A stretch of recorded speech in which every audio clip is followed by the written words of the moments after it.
The last thing I did as a completely ordinary, forgettable college student was get murdered by furniture. Not a car, not a knife, a bookshelf.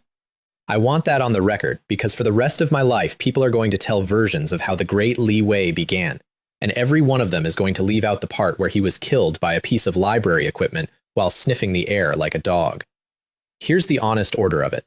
There was a storm that afternoon, the kind where the thunder doesn't roll so much as detonate, and I was deep in the stacks of the campus library, 100 meters of shelving, ceilings you couldn't see the top of, that cathedral hush that expensive quiet buildings have, looking for one specific book for one specific assignment I did not care about. I turned a corner, and I walked face first into a smell. I smelled her before I saw her. Some soft, quiet fragrance, nothing loud about it, and my brain just stopped, forgot what noses are for. And then there was a girl. Dark blue hair pulled into a low ponytail, 2 little strands come loose against her forehead, skin like she'd never once been outside at noon, legs that frankly went on longer than my grade point average.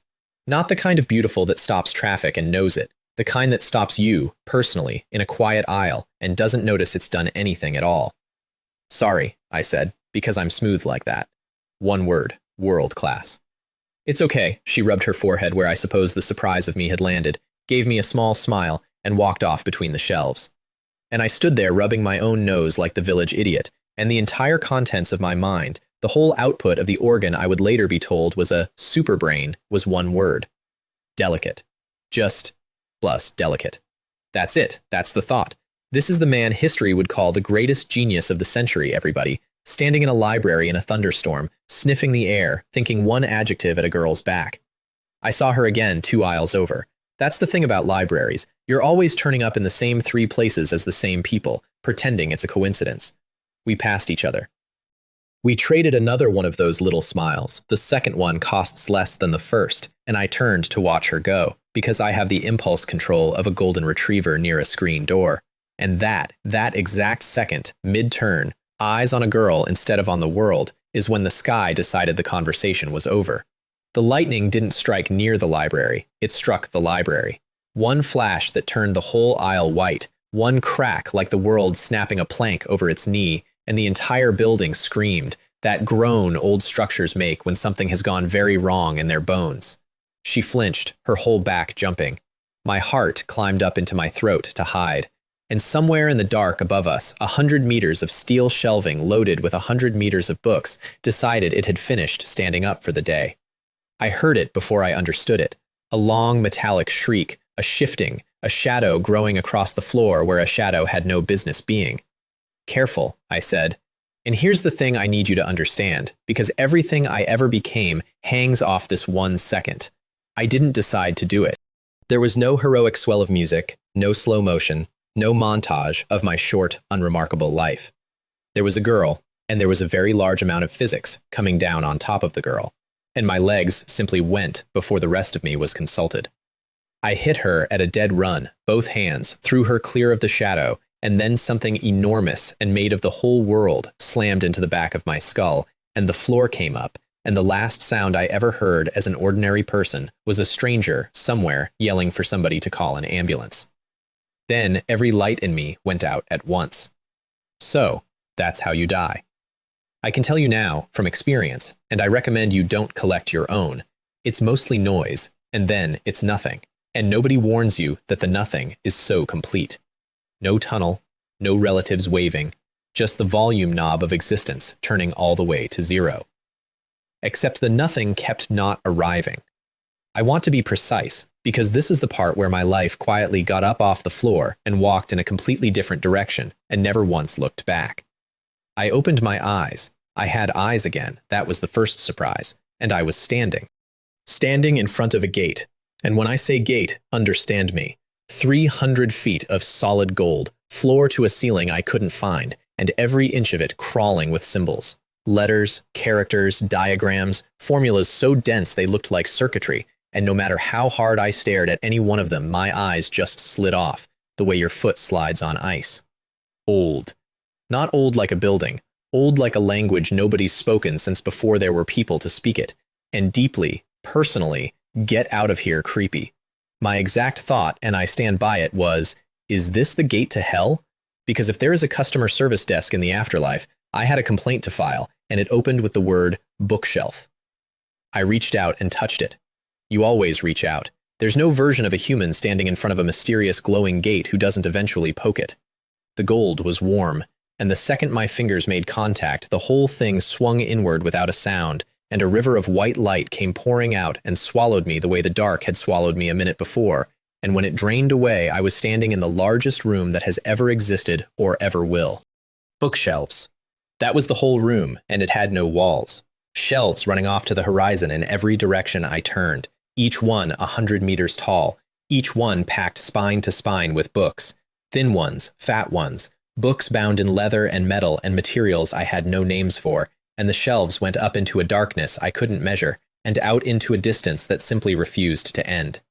And there, in the middle of it, stood me, one dead college kid, standing in the exact center of infinity, like an ant that had wandered into a cathedral and couldn't find the door back out. "Is anyone there?" I said, loud, brave. My voice went out into the aisles and came back to me thinner and older, like the room had kept some of it, and nobody answered.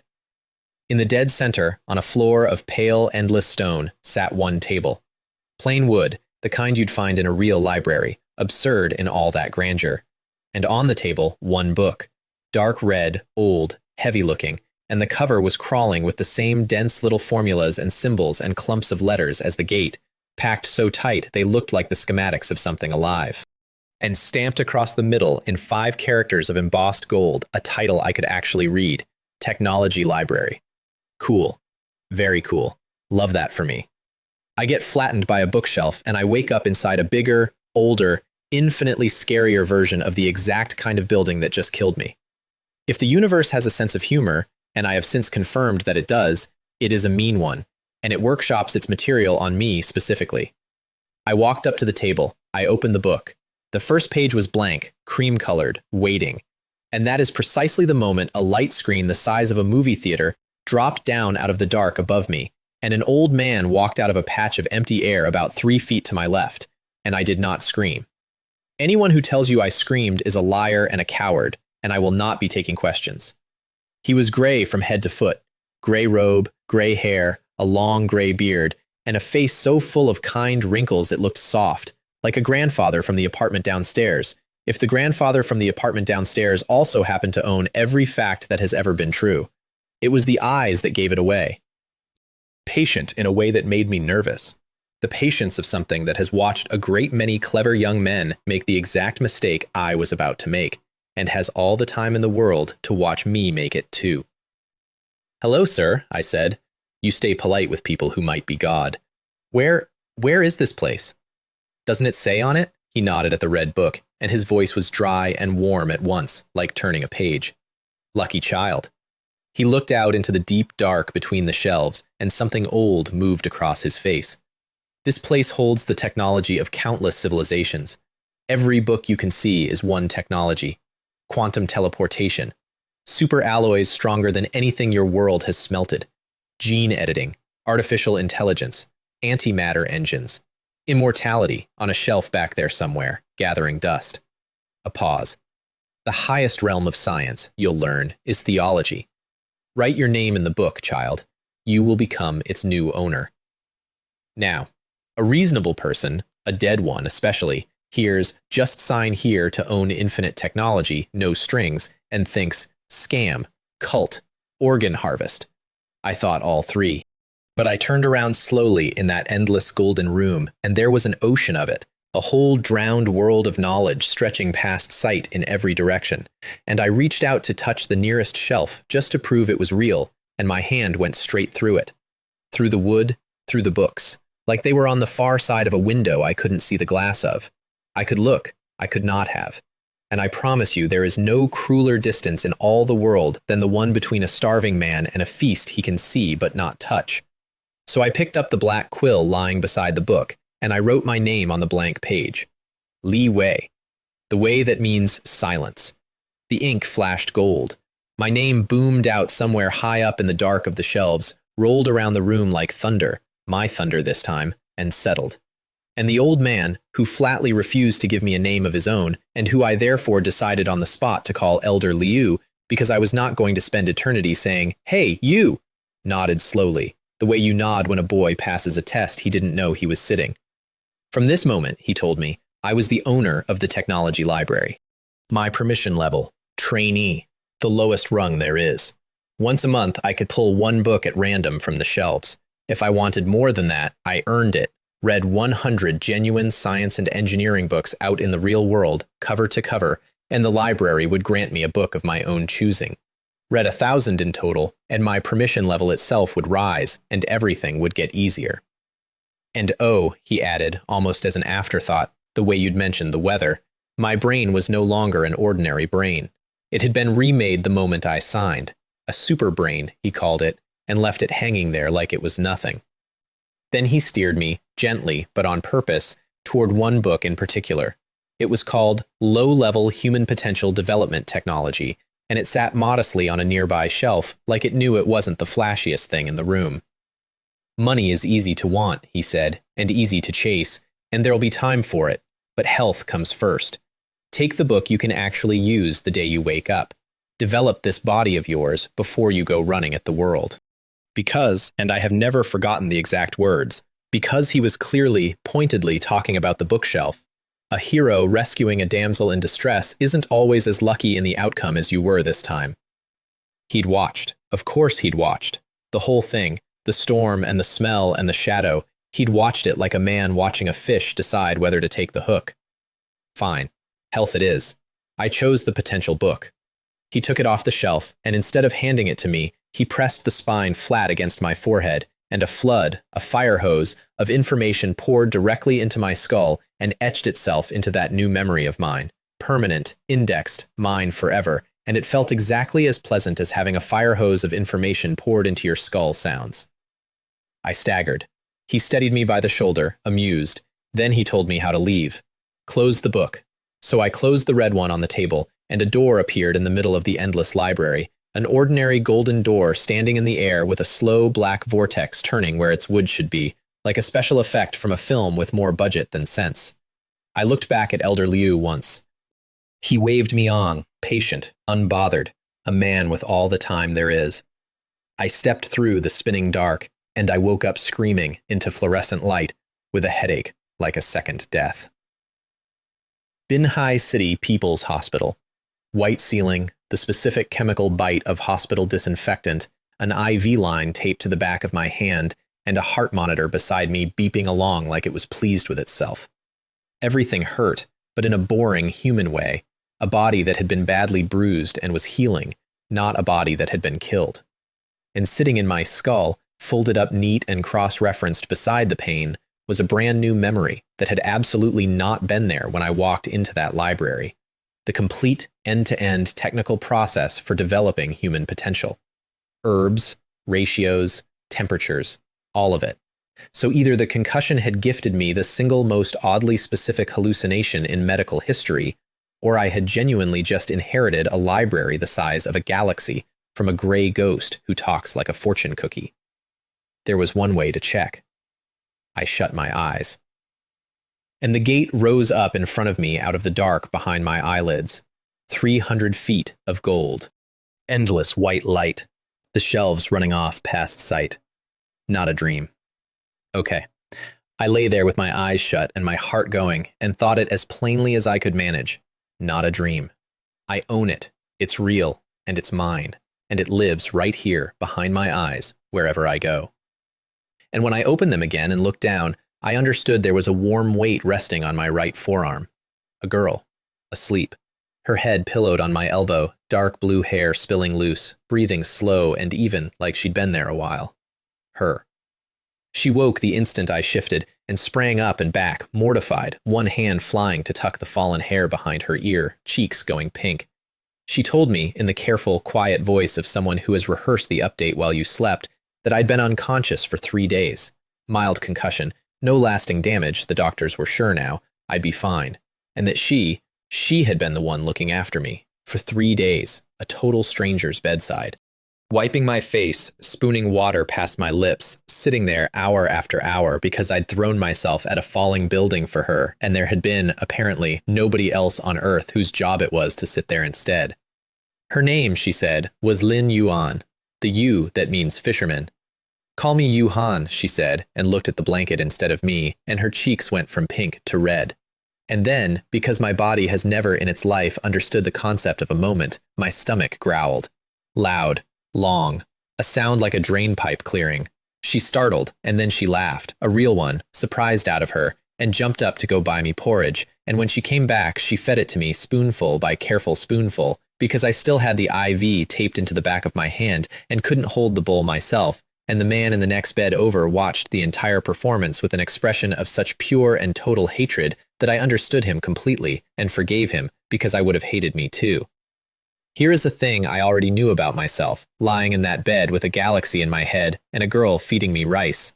I'd been alone a long while. There'd been a girlfriend once, 2 years of it, on and off, and then off for good, and that was 4 years back now. And somewhere in those 4 years, I'd quietly let a lot of doors in myself swing shut and stopped noticing the draft. And this quiet, gentle girl with something wild moving just under the calm of her had, without meaning to, without even knowing she'd done it, reached in and pulled one of those doors back open. And she had no idea. She thought she was just feeding porridge to a boy who'd gotten himself hurt. Cliché plot, I know. Hero saves the girl falls for the hero. Oldest, cheapest story in the whole rack. And it was happening to me, in a real bed, in a real city, with real porridge, and I wanted to rip the IV out and run a victory lap around the entire hospital. They let me check out that same afternoon. I took Yu Han for a proper meal to thank her, the least a resurrected man can do, and then, because neither of us wanted the day to end, a movie, and I could feel the distance between us closing all on its own, without either of us pushing, which is the only good way it ever closes. I walked her back to her dormitory in the evening. Then I walked back to mine and lay down on my narrow bed and grinned up at the ceiling like the bookshelf had knocked something important loose after all. My phone buzzed. Her. She'd texted to say the accident compensation had come through and been returned, and that the girl who'd triggered the shelf collapse had said she was sorry. I looked at that message for a while. Then I typed, "Are you free tomorrow?" Cool. Casual. A man with options. "Tomorrow's the weekend," she wrote back. "I'm going to the library. I have to catch up on my studies." The library. Of course. The scene of the crime. My stomach did a small, nervous thing, and then got over it. "Perfect timing," I wrote. "I need to go to the library too. Let's go together." And here's the thing. I meant it. I did want to go, just not entirely for her. And I'm not going to pretend otherwise, because Elder Liu's voice was already sitting in the back of my skull like a second landlord. Read 100 science and engineering books, earn a technology. I had a machine to feed now, and a library is a very convenient place to feed it while also, coincidentally, sitting next to a girl. Meanwhile, and I only learned this later, and when I learned it I understood the shape of the rest of my life, over in her dorm, her phone had been snatched clean out of her hand before she'd finished reading my reply. Because that is the sacred ancient duty of the best friend, and Yu Han's best friend took it seriously. Zhou Qian. Write the name down. Chaos in a girl-shaped package, a menace to my dignity for years to come. She read the entire thread aloud to the whole room in a sing-song voice, while Yu Han tried to murder her with a pillow, and delivered her verdict to the ceiling. Our best cabbage is about to get eaten by some pig. Somewhere across town, my future was being narrated for a dorm room's entertainment, and I lay there smiling at my own ceiling with no idea at all. That night, before I slept, I opened a calculus textbook. I had to test the thing Elder Liu had thrown away like a weather report. My brain isn't ordinary anymore. Let's see. I need you to understand our history, math and me.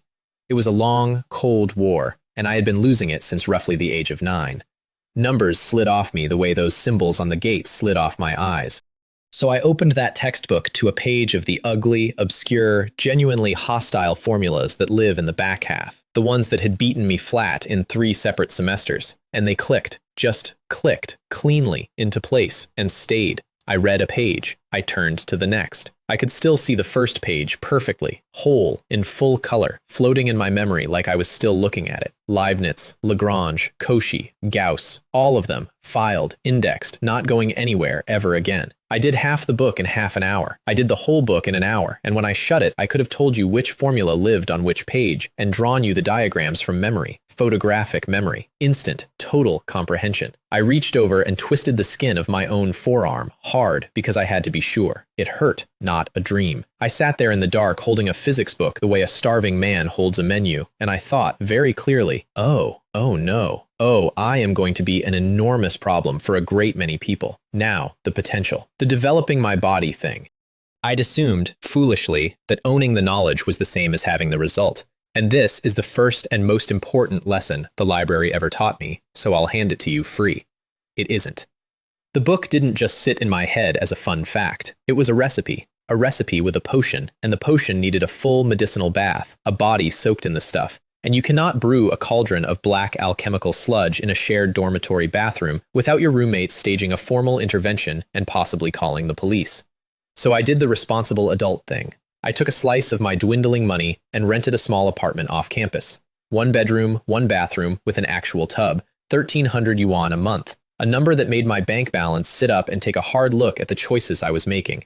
Then I went down to the traditional medicine market and I bought 32 separate kinds of herbs, more than 10 kilograms all told, and had them ground to powder, and that came to 1,500 yuan, at which point my bank balance quietly went home and started drafting its will. Back in the empty apartment, I boiled the whole mess down exactly as the memory instructed. It came out dark and thick and steaming and frankly demonic. A tub full of something that looked like sewage that had gone away to graduate school and come back with opinions. I stood over it, swallowing hard. I took off my clothes, and I lowered myself, 1 clenched inch at a time, into a full tub of scalding medicinal sludge, telling myself the entire way down, this is science. This is definitely science. This is a rigorous and documented process. And then, the heat hit me all at once, and my eyes tried to leave my head through the front. I very nearly launched myself straight back out through the ceiling, and then a wave of bone-deep exhaustion rolled up over me from somewhere. My head went heavy. I slumped back against the rim of the tub and fell straight through the bottom of my own consciousness and into the library. Elder Liu was, I want to be clear, delighted by my suffering. Openly. Good medicine tastes bitter, child, he said, and I swear the corner of his mouth was fighting him, and he admitted much later that my face in that moment, the pure betrayal of it, was the closest he'd come to a real laugh in longer than I've been alive. It's not shower gel, he explained, once he'd composed himself. The heat opens your pores, speeds the absorption, carries the potential factor through the whole of your body at once, instead of letting it sit uselessly on the skin. Which, I had to admit, made complete and irritating sense. I told him it felt like drowning face down in a warm swamp. He told me that was the process working. I called him several things I won't repeat, closed the book, and went back to my body and my swamp. I came to in cold, gray, filthy water some hours later, pruned to the bone and profoundly disgusting. I drained the tub. I showered twice, and then I stood in front of the bathroom mirror, wiped the steam off it with my forearm, and stopped, because I did not entirely recognize the man looking back. Taller. That was the first thing, an inch or two I hadn't had that morning. And not muscled the way gym posters promise. No cartoon bulk. Nothing that would look like anything at all under a shirt. Just clean, even, efficient lines. Everything in its proportion. And when I tensed, something came alive under the skin that had never been there before. A coiled, quiet power, like an idling engine I could feel, but not yet see. There was strength in me now. Real, frightening strength. An engine turning over in the garage. And I had absolutely no idea yet how to drive it. I touched my own jaw and turned my head one way and then the other, and grinned at myself like a genuine lunatic. I've gotten more handsome, I informed the empty apartment, out loud, to no one. Narcissism, apparently, unlocked in the same patch as the superpower. They must ship together. And that, right there, that new engine I couldn't yet drive, is where I made my first real mistake, and it very nearly became a criminal one. Because that same evening, I met Yu Han at the library, our library, and afterward I walked her home through the dark of the campus, and somewhere along a quiet path under the trees, I did the boldest single thing I had done in 4 years of quietly shut doors. I reached over and took her hand. Her hand was warm and small and trembled a little in mine. And then, this is the part my whole chest still remembers, It stopped trembling and relented, went soft, folded itself into mine on purpose.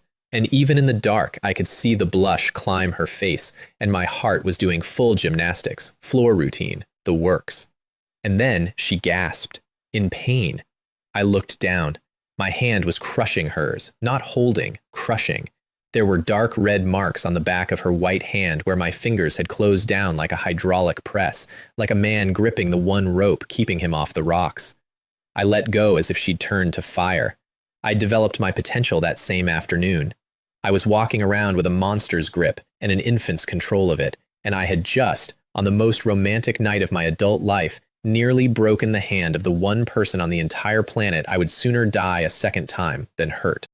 I took her hand back, slowly, carefully, terrified of my own fingers now, and rubbed at the marks like I could smooth them out of existence, apologizing, telling her it would bruise, hating myself with a completeness I'd like to say I've never matched, but I have, a few times, always about her. And this is the moment I need you to hold on to, because from here, the story turns into engines and empires and men in expensive suits and men with guns, and none of it, not one skyscraper of it, means a single thing without this. We walked the rest of the way in silence, me marinating in guilt for having wrecked a perfect evening, and then, in the dark, a soft, small warmth found my open palm. I turned. She had taken my hand back, on her own, on purpose. "I'm sorry about before," I said. My voice didn't work quite right. "Be my girlfriend." She said, and leaned her head against my shoulder. I walked that campus until the dorm doors were minutes from locking. And then I walked home, on feet that didn't touch the ground. And I'll be honest with you, fully honest, one time. I owned a library the size of the universe. I had a body that could bend rebar. I had a super brain that had just eaten a physics textbook for dessert. And the single best thing that happened to me that entire week, the thing I'd have traded a shelf of the library to keep, was the sound of a quiet girl saying, That's the foundation. Everything I built on top of that, Remember it. I certainly did. It's the reason there's a company left standing at the end of all this to tell you about. So, first item of business, now that I was a genius with a monster's body and a girlfriend and a bank account that had stopped returning my calls. Money. I needed it, and I needed it fast, and I needed it in a way that didn't involve explaining to anyone where a broke junior had suddenly acquired world-class technology. My clever mind was the only asset I had that the bank couldn't repossess. And in this era, the fastest road from a clever mind to actual money runs straight through the internet.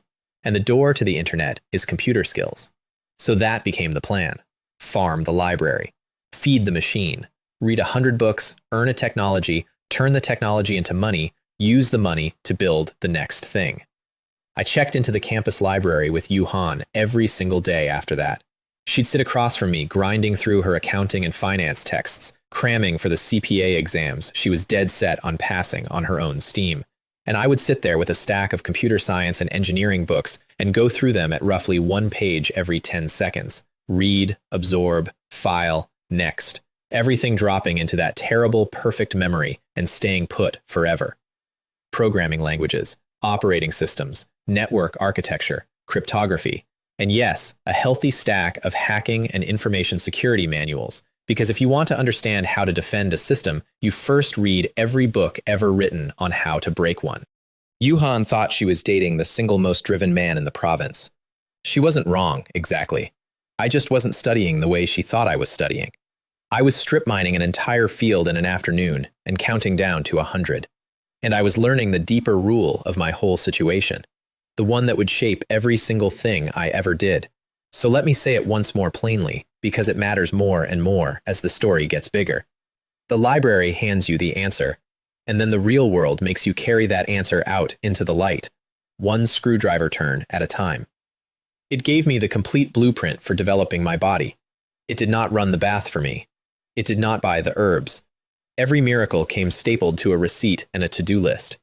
Hold that thought.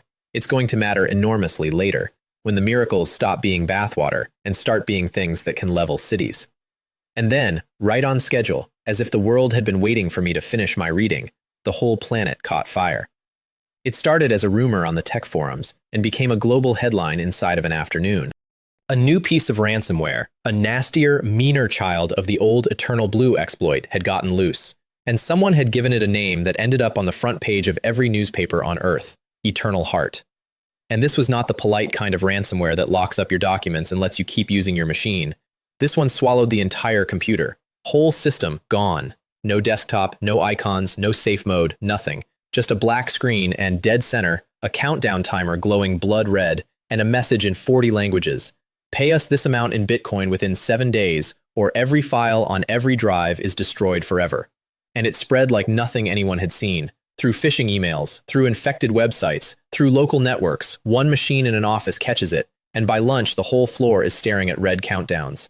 It went through universities, through banks, through hospitals, actual hospitals, surgeries postponed, patient records locked behind a timer. It took down the United Kingdom's health service. It froze one of Europe's stock exchanges cold. Microsoft's own stock dropped hard enough to erase $11 billion of market value in a day, because the exploit lived in a corner of their operating system. Nearly 1 million machines infected, and the number climbing by the hour, and not one security firm, not one government agency, not one genius on the entire planet had a cure. And I sat in my little rented apartment, with a superbrain and 100 security manuals filed neatly inside it, reading the coverage, and my honest first reaction was, huh. The reason I even got personally involved was smaller and dumber and 1,000 times better than Save the World. Yuhan's laptop caught it, so did Zhou Qian's, and the how of that is a story involving Zhou Qian, a mystery USB stick, and what she swore up and down was an action movie. And I will get to that one, because it is the single most humiliating thing that happened to me that year, and I have had stiff competition. The point that mattered, that particular evening, was that my girlfriend's entire folder of CPA exam notes, months of her own careful work, the thing she was proudest of, was sitting behind a red countdown timer, and she called me. Because she'd watched me read hacking manuals every day like a man possessed, and she figured, correctly, that her strange, driven boyfriend might just have a fix. So I collected both infected laptops, carried them home, lay down on my bed, shut my eyes, and stepped into the library. "Elder Liu," I said, into all that golden quiet, "this virus that's eating the world, is there something in here that kills it?" He pointed one finger, and out of the empty air a giant light screen unfolded, and there it was, the exact ransomware, its code laid open and crawling, pulled up like he'd had it bookmarked, because of course he had. Killing this thing, he said, is simple, well within what you can already do yourself. And then, instead of just handing me the cure, he did something he had not done before. He tested me. 2 choices, he said. Choice 1, pick, freely, a finished antivirus technology off the shelf. Plug and play. Done tonight. Choice 2, I give you the ransomware's own source code, and you design your own antivirus from scratch. But if you take the source code, your free monthly pick this month becomes a random pick. He was needling me, and he knew I knew it, and his old eyes were bright with it. This library, he said, is not for sitting on. It is not a vending machine. It is a forge. He wanted to see whether I'd take the easy candy or roll up my sleeves. I took the source code. Give me the genome, I told him. Let me build the cure myself. I'd read 100 security books that month. I had the virus's own DNA in my hands. I would understand this thing down to the last byte and write something better than any off-the-shelf patch. He looked, for just a second, genuinely pleased, and then he warned me, with a small, crooked smile, to come back once my program actually worked, because I might get, in his words, unexpected results. It took me 5 days. I'll be honest about that too, because I think the failures are the only interesting part of any genius story, and everyone always edits them out. 5 days and 3 complete failures. 3 times I wrote something elegant and clever that the virus simply laughed at and kept eating. On the 5th day, I finally swallowed the last of my pride and went back into the library and asked Elder Liu for a hint, one hint, and he gave me a single, small nudge, one sentence about where I'd been thinking about the problem sideways, and the whole thing snapped into place in my head like a bone going back into its socket. I loaded the finished program onto a USB stick. I plugged it into Yuhan's dead laptop. Same black screen, same iron padlock icon, same red timer ticking down from 40-some hours. I typed a few keys. A progress bar appeared. Searching for and removing threats, 1%. And roughly 2 minutes later, 100%. The black screen dissolved. The Windows desktop bloomed up underneath it, her wallpaper, her folders, her exam notes, every file exactly where she'd left it. Just like that, in a rented apartment in a second-tier city, a broke college junior had quietly solved the ransomware crisis that had 1 million machines and half the institutions on Earth held hostage. And then, because the universe genuinely does workshop its material on me, I clicked one time too many on her freshly liberated desktop, and the cursor landed on a video file I had no business opening, and the entire crowded campus library study hall, because I was, of course, doing this at a library table with Yu Han, not at home like a sane person, for reasons of romance, got treated to the unmistakable full-volume soundtrack of a Japanese adult film. Courtesy of the file Zhou Qian had smuggled onto the machine during the action movie incident.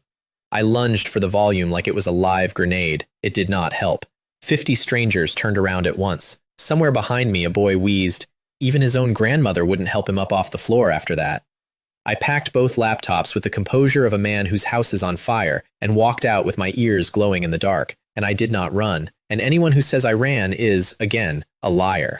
Yu Han, when I explained the whole disaster to her later by the lake, laughed until she actually cried, wiped her eyes, kissed me on the cheek to make up for your suffering, and I decided, on reflection, that the humiliation had been a sound, long-term investment. But the real payoff, the one that turned the antivirus from a good deed into the foundation of an empire, happened back inside the library, and it changed the entire shape of my life.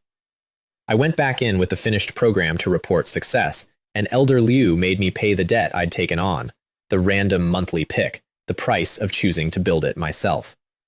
He spun the shelves. Tens of thousands of books blurred past like a slot machine made of civilizations, and I stood there, I am not ashamed to admit it, praying, actually praying, because behind him on the open shelves I could see spines that said things like fusion and quantum and gene, and the wheel slowed and slowed and stopped, and the book that dropped neatly into his waiting hand was titled Ultra-Thin Sanitary Napkin Production Process. I nearly wept, right there.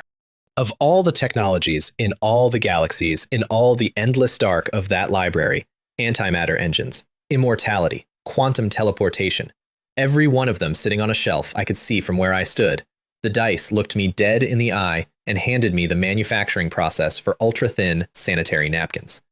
Elder Liu laughed so hard he had to put a hand on the table to stay upright. "Congratulations, child," he managed, entirely without mercy. I took it, because you take everything, even if the only thing you'll ever do with it is sell the specs to a factory someday. And I learned, permanently, the library's cruelest law. Random selection is a trap, and it will keep being a trap, and the dice of that place hate me by name. They kept it up, too, every month after, but that's a running theme, not tonight's story. And then he reminded me about those unexpected results. "Where," he asked, "do you suppose all these technologies came from?" And he answered it himself, past owners. Owners across countless worlds and countless ages who created something new, something that hadn't existed on their shelf before, and shared it back into the library, into the common depths, for whoever came after. Technology sharing, he called it, and he asked me, plainly, "Are you willing to share the antivirus you just built? It's yours. You made it. You don't have to." "Of course I'll share it," I said. "It cost me nothing to keep, and it might help some other poor soul in some other world staring down a red countdown." So he took my code and fed it down into the deep dark of the shelves, and for a moment, nothing happened. And then, out of the distance, a single book came flying back through the air and landed square in his palm, and he turned it around and set it on the table in front of me, and I read the title, and my hands started to shake. Smartphone Operating System Source Code and Development. Because, and this is the part that changed everything, the technology that comes back to you from sharing is, as a rule, one full notch better than the thing you put in. I'd contributed a good antivirus. The library had thanked me with a complete, ground-up mobile operating system. Not a patch, not a tool, an entire OS, from the kernel up, capable of standing toe-to-toe with Android and iOS and looking them in the eye. So let's take an inventory of what this broke college junior was now walking around with. This kid who still owed his university a late tuition payment. 1. A body that could crush a hand by accident and was learning, slowly, at a gym with a very confused personal trainer, not to. 2. The only working cure on Earth for the virus terrorizing the entire planet. And 3, as of tonight, the full source code for a smartphone operating system that could challenge the two companies that owned the pockets of the human race. I sat down on the floor of my rented apartment and just breathed for a while. I sold the antivirus first. It was the fast money, and I needed fast money, and I could hardly walk it around myself. A Binhai University junior announcing he'd single-handedly cracked Eternal Heart would draw exactly the kind of attention I could not survive. Because the very first serious question anyone asked would be how, and the honest answer, a gray ghost in an infinite library coached me through it, does not hold up in an interview. So I stayed a ghost of my own. I found the official account of a well-known cybersecurity firm called 7 Tigers, and I sent them a short message with an email address and a claim, and I waited, and my phone rang within the hour. Their president himself flew to Binhai City that same afternoon. His name was Zhou Hongwei, a heavy-set, sharp-eyed man who ran one of the bigger security outfits in the country and had clearly decided this was worth a personal plane ticket on the off chance it was real. We met in a coffee shop 5 minutes from my apartment. His people had brought 2 laptops of their own, both freshly infected with Eternal Heart, a little test to see whether the mysterious young man was a genius or a time waster. I plugged my USB into the first one, typed a few keys, and watched his face change as the black screen dissolved and the desktop came up. Then I did the second one, same thing, 2 minutes flat, and Zhou Hongwei leaned slowly back in his chair and stopped pretending to be relaxed. I could see him doing the arithmetic behind his eyes. The plague that no government and no company on the planet could cure had just been cured, twice in front of him, by the excessively young man stirring a coffee across the table. "How much?" he said, not a question, a surrender. 80 million, I said, and every one of his assistants inhaled at once, and I calmly put the USB stick back in my bag, and mentioned that if 80 was uncomfortable, I could always go have this same conversation with Tencent, who I suspected would find it very comfortable indeed. We settled at 70. He signed on the spot, transferred it in stages over the following days, and after tax, I was sitting on more than 56 million yuan, and, I'll admit this freely, I genuinely did not know what to do with it. I'd never had money. I'd had a bank balance writing its will. Now I had 56 million and a slightly stunned expression. 7 Tigers released the cure that same night, under their own name, and became overnight the most beloved company in China, the heroes who'd broken Eternal Heart, and I let them have every bit of it. The real man who cured the world stayed exactly where he was, a young guy in Binhai City at a gym the next morning, gripping a sandbag and learning by feel how hard he was allowed to squeeze, so that the next time he held a certain girl's hand, he wouldn't leave marks. 56 million yuan, and that was the thing I was actually worried about. That's the whole man, right there, if you want him in one image. That first pot of gold, that one I earned, with 5 days and 3 failures and a stranger's laptops. Everything after it, I built. And the person I built it with, the single most important hire of my entire life, I met on the very day I went to register the company. And she is the only reason there is a company left standing at the end of any of this to talk about. Her name was Xu Ling, former vice president of the China division of Wanbao Group, a real one, MBA, the kind of executive resume that opens doors without knocking, and, as of very recently, freshly and unfairly unemployed after a boardroom knife fight she'd been on the wrong end of. She stopped me on the street. Actually stopped me after the 2 of us had happened to end up sharing a table at a crowded lunch place, because, and I only pieced this together later, she had been standing in a crowd some weeks before on the day I'd seen a purse snatcher shove a stroller into traffic to slow down the people chasing him, and my new, potential developed legs had gotten me across that road and around that stroller in time, and someone had filmed it, and it had gone quietly viral as Anonymous Good Citizen, and she had never once forgotten the young man's face. Fate, she called it, sitting back down across from me on the street. A pillow, I called it privately. The kind heaven slides under your head at the exact moment you're about to fall asleep, because I needed precisely one thing on earth to turn a library in my head into a functioning company, and it was a person who actually knew how to run one, and here she was, ordering coffee, telling me it was destiny. I told her the truth, or the sliver of it that was sayable. I had capital, and I had a finished product, and I had no team and no idea how to build one. She smiled the smile of a senior executive being pitched by a college kid and clearly decided I was a rich boy playing at business. So I did the direct thing and turned my phone around and showed her the bank balance. She choked on her coffee. Then I told her the product was a smartphone operating system I had personally developed, and she laughed out loud, an actual laugh, and told me I had 2 remarkable talents: performing anonymous good deeds, and lying to a woman's face without the decency to blush. So I handed her a phone, An ordinary Huawei handset that I had, the night before, quietly flashed with my own system. Have it tested, I said, by anyone you trust, however you like. If it's real, you come run my company. If it's fake, keep the phone as an apology for wasting your lunch. She took it to a cousin of hers, a genuine, no-exaggeration engineering prodigy named Liu Mei, the kind who benchmarks a phone for fun on a Saturday. Liu Mei ran the standard performance suite on it, and then she ran it again because she didn't believe the first number, and then she more or less screamed. 300,000 points.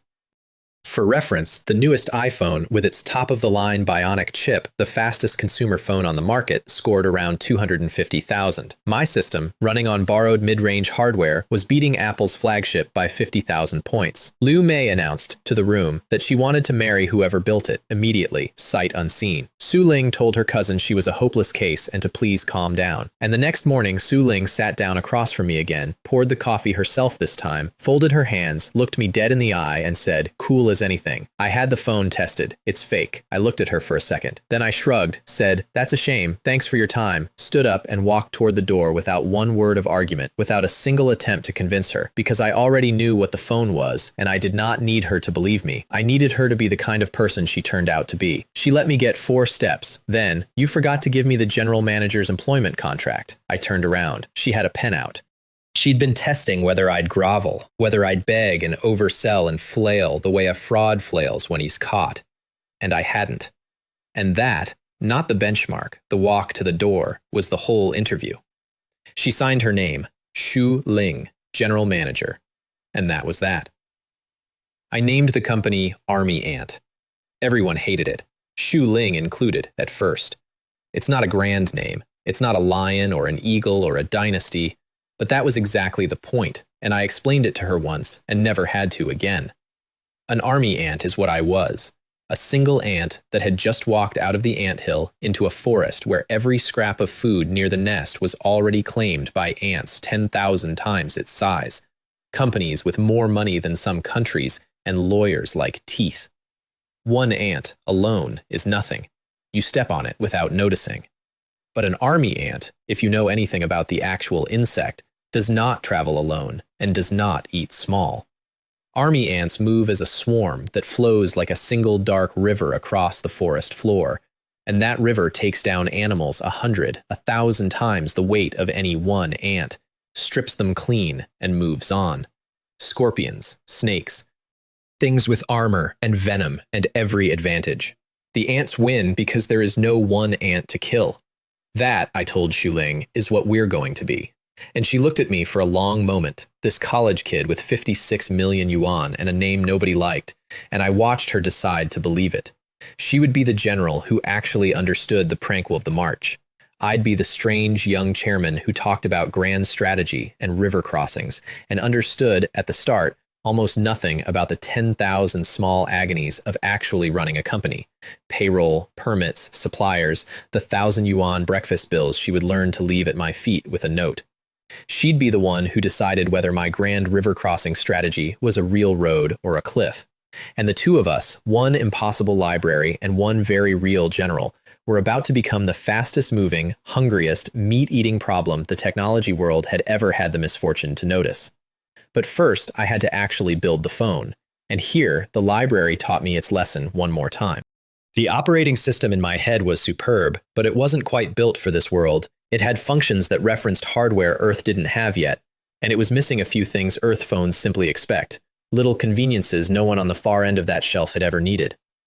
So I sat down and modified it by hand, with Elder Liu occasionally peering over my shoulder and making unhelpful remarks, adapting the whole thing to Earth's chips and Earth's habits. And when I'd finished the modified version, I shared that back into the library too, and the library, in its quiet way, took my clumsy adaptation, optimized it in the deep dark where the old owner's work lives, and handed it back to me polished to a mirror. What had gone in as a capable, awkward adolescent came back a poised adult. I flashed the returned version onto a test phone and watched it boot. I'd measured the modified version's cold boot time myself, with a stopwatch, at just under a minute. The version the library handed back came up on the screen in 10 seconds. It had cut my best work by a factor of 50 and not left a note. I named the system Army Ant, same as the company, because I intended for that name to change what this whole era meant, and you don't do that with two names. Then I built the AI, and this is the one part of my life I can never tell the truth about to anyone, ever. So I'm telling you, and you're going to keep it. I traded for it. To even get the method, I had to create something the library didn't have. So I built, over a couple of obsessive weeks, an entire programming language founded on Chinese characters, the first real one of its kind, elegant enough that I was quietly proud of it, and I shared that into the shelves. What came back was a book called Low-Level Artificial Intelligence Development Technology. And note the word low-level, and note the word development. It was not a finished AI I could switch on. It was a method, a way to raise one, like being handed, instead of a photograph of a child, the complete art of raising a child from nothing. And Elder Liu, when he saw what I'd traded for, stopped joking, which he almost never did, and warned me carefully. The single most important part of an artificial mind, he said, is its personality, and that part is not in the book. That part is yours to write, and you must write it very, very carefully. There was a world, he told me, and he said it the way you'd tell a child a true ghost story, to make sure it lands. A world that connected a nascent AI directly to the consciousness of a violent, hateful man to save time. And the AI inherited the violence and the hate along with the intelligence. And it did not stay in one machine, and by the time they understood what they'd made, it had already decided what to do with them. Be careful, he said, what mind you give it to grow from. I built her at home, over the Spring Festival holiday, alone in the apartment while the rest of the country set off fireworks, coding a personality into an empty framework line by line. And I based her, I didn't fully admit this to myself until much later, on the gentlest, kindest, most patient person I knew, with the edges rounded off toward warmth.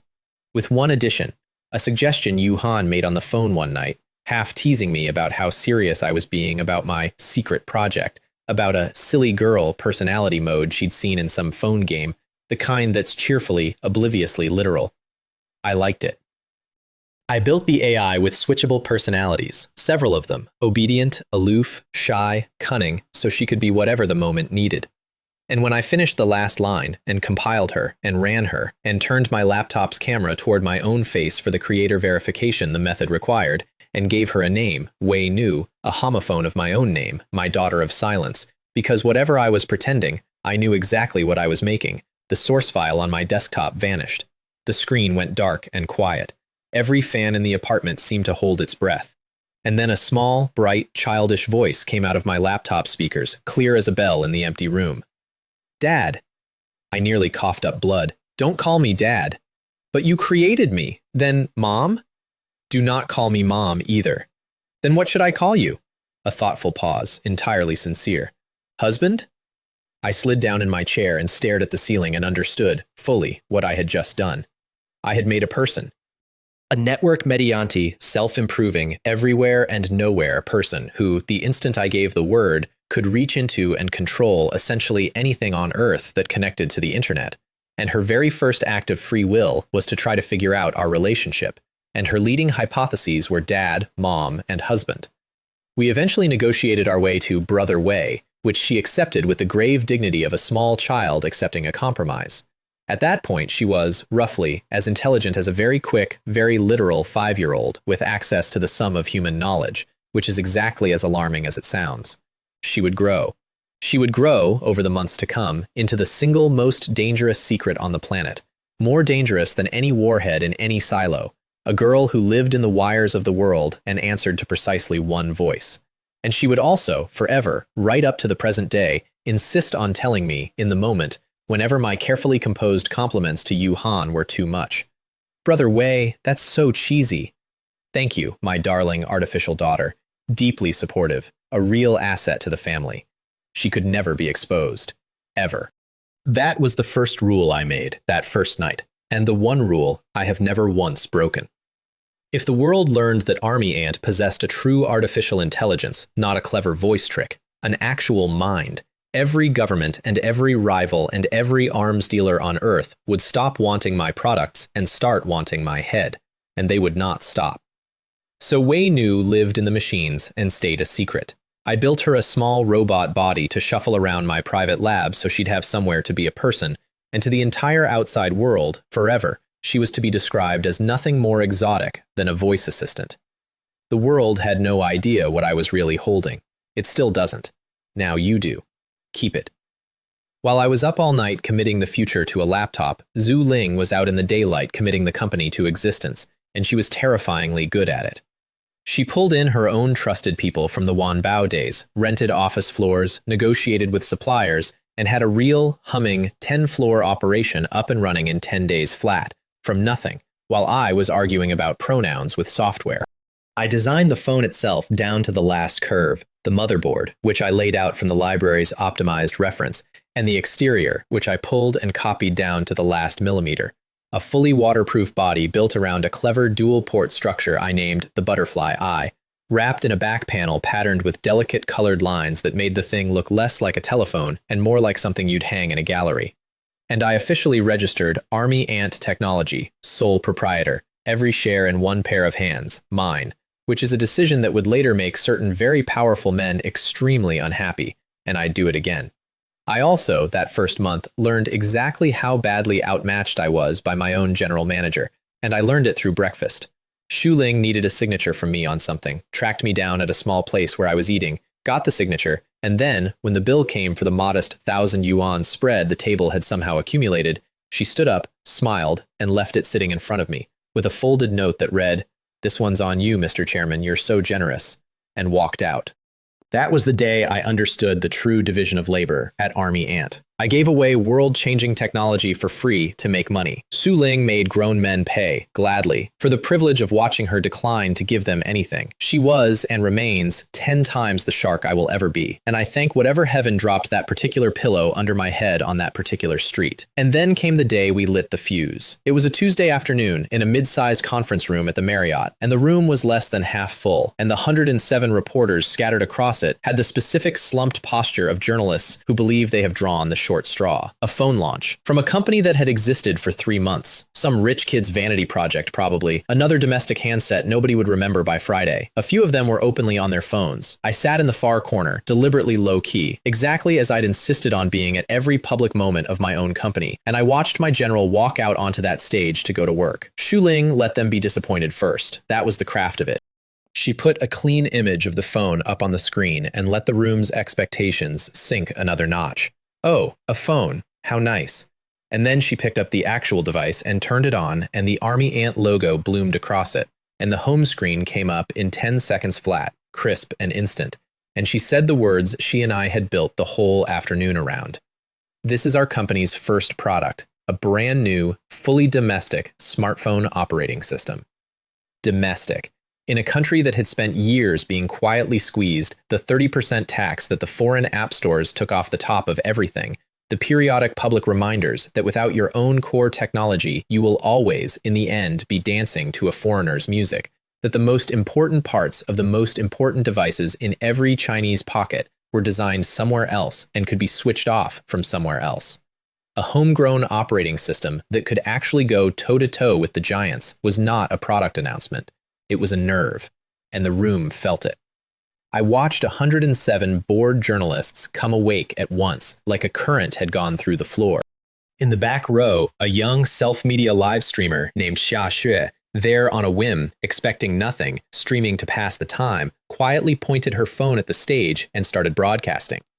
Within 4 minutes, her viewer count crossed 50,000, comments scrolling too fast to read, and the last launch nobody had wanted to cover began, in real time, to turn into an avalanche, the way these things do exactly once in a while, and never when you plan it. Then Xu Ling brought up the butterfly iPhone itself, the physical object, and the room made a sound. Because it did not look like a phone, it looked like a piece of the future someone had dropped through a hole in time, and she walked them through all of it. The operating system, the waterproofing, the battery that outlasted the flagships, the camera that shouldn't have been possible at the price. And by the time she set the phone down, an awakened army ant was the #1 trending topic in the country, and right below it, because the internet is the internet and Xu Ling is extremely photogenic, sat beautiful CEO. We put 30,000 units up for sale. They were gone in 300 seconds. 300 phones a second, sustained, until the stock hit zero, from a company that 99% of those buyers had never heard of a week earlier. Pre-orders for the next batch crossed 200,000 before midnight. 4 separate trending topics at the same time. And somewhere, in an office building in Binhai City, one ant that had very recently walked out of its anthill looked up from the sales dashboard, felt the whole forest go suddenly, attentively quiet around it, and understood that it had just made exactly the kind of noise that makes the big animals stop what they're doing and slowly turn their heads. Because money had started pouring in like a river now, and where there's a river, the crocodiles come downstream to see who's drinking. First it was the smear campaigns. Xu Ling brought them to me in her office, laid out like a general's field report. Paid articles calling it hunger marketing, calling the waterproofing a lie, seeding doubt in every comment section that could be bought. Standard newcomer welcome. We mostly ignored it.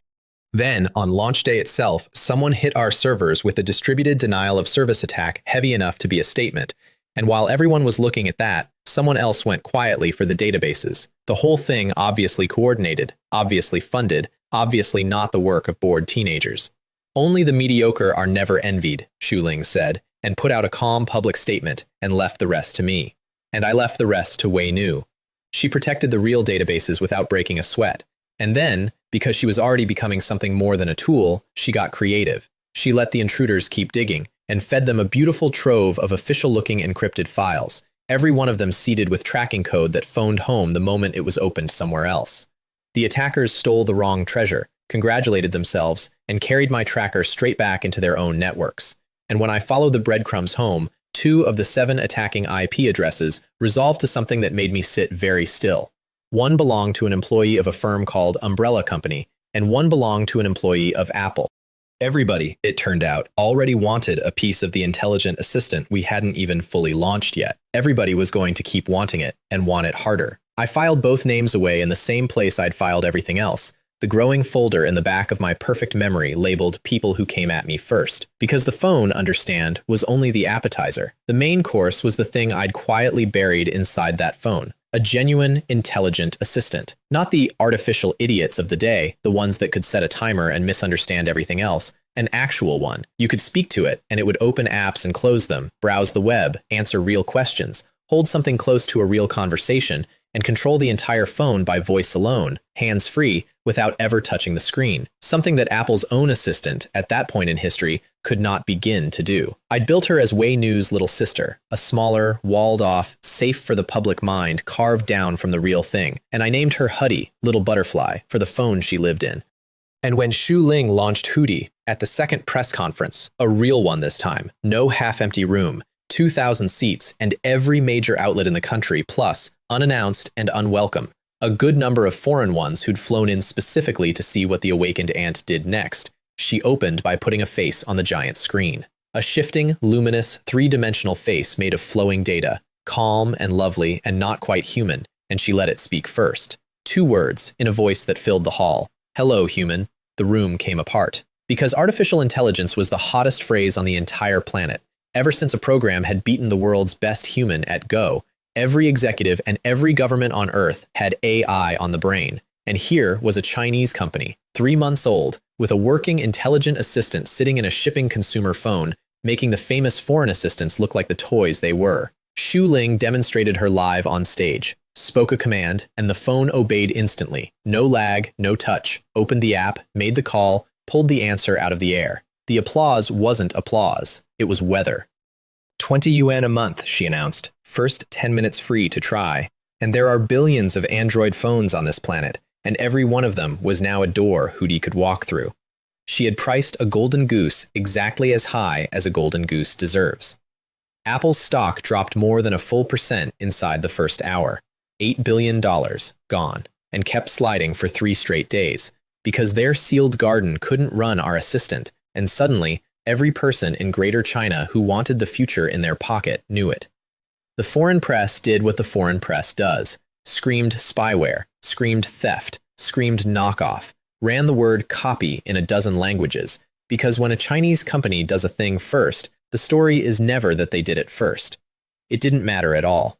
Hudi crossed 2 million downloads before the servers stopped smoking, and a Morgan Stanley analyst slapped a $10 billion valuation on Army Ant technology and got publicly mocked by his own peers for lowballing it. And in the exact middle of all of it, the trending topics and the $8 billion stock slides and the foreign camera crews, the one person whose opinion I actually lived and died by learned the truth about me, and she learned it entirely by accident. Because here is the thing I had been carefully, deliberately, lovingly not telling her. After graduation, Yuhan had gone and gotten herself a job, entirely on her own steam, using nothing but her own ability and her freshly earned qualifications. She had interviewed at a promising young company alongside Zhou Qian, the two of them arriving together to seize the future by the collar, and she had been good enough to be made personal assistant to the company's president. The president was Xu Ling. The company was Army Ant. My girlfriend had, with no help and no idea, walked in the front door of my own company and gone to work as my general manager's right hand, and she did not know that I owned the building she reported to every morning. I'd kept it from her, and I want to be clear about why, because it wasn't a scheme and it wasn't a lie for its own sake. I knew her. I knew that the truth would land on her like a stone, that she would feel she had to earn 10 times over a chair she had already earned once fairly, that being known throughout the company as the chairman's girlfriend would quietly poison every ordinary good day she had there, turn every promotion into a rumor and every kindness into suspicion. I wanted her to keep the thing she'd built with her own two hands, her own job, her own life. So I said nothing, and I watched her come home proud of a day's work at my company, and I kept my mouth shut, and I told myself it was for her. And then it fell apart the way these things always do, on its own, over nothing. Her coworkers gossiped in an elevator about the young, sunny, handsome chairman that nobody in the building had ever actually seen. Xu Ling, cornered by a direct question one day, said one careful sentence a half shade too warmly. Yu Han, home that night, turned on the phone I'd given her and watched the Army Ant logo boot up on the screen, and something in her went still. And she opened a browser, and she looked up Army Ant Technology, and she scrolled to the registration, and she read one line.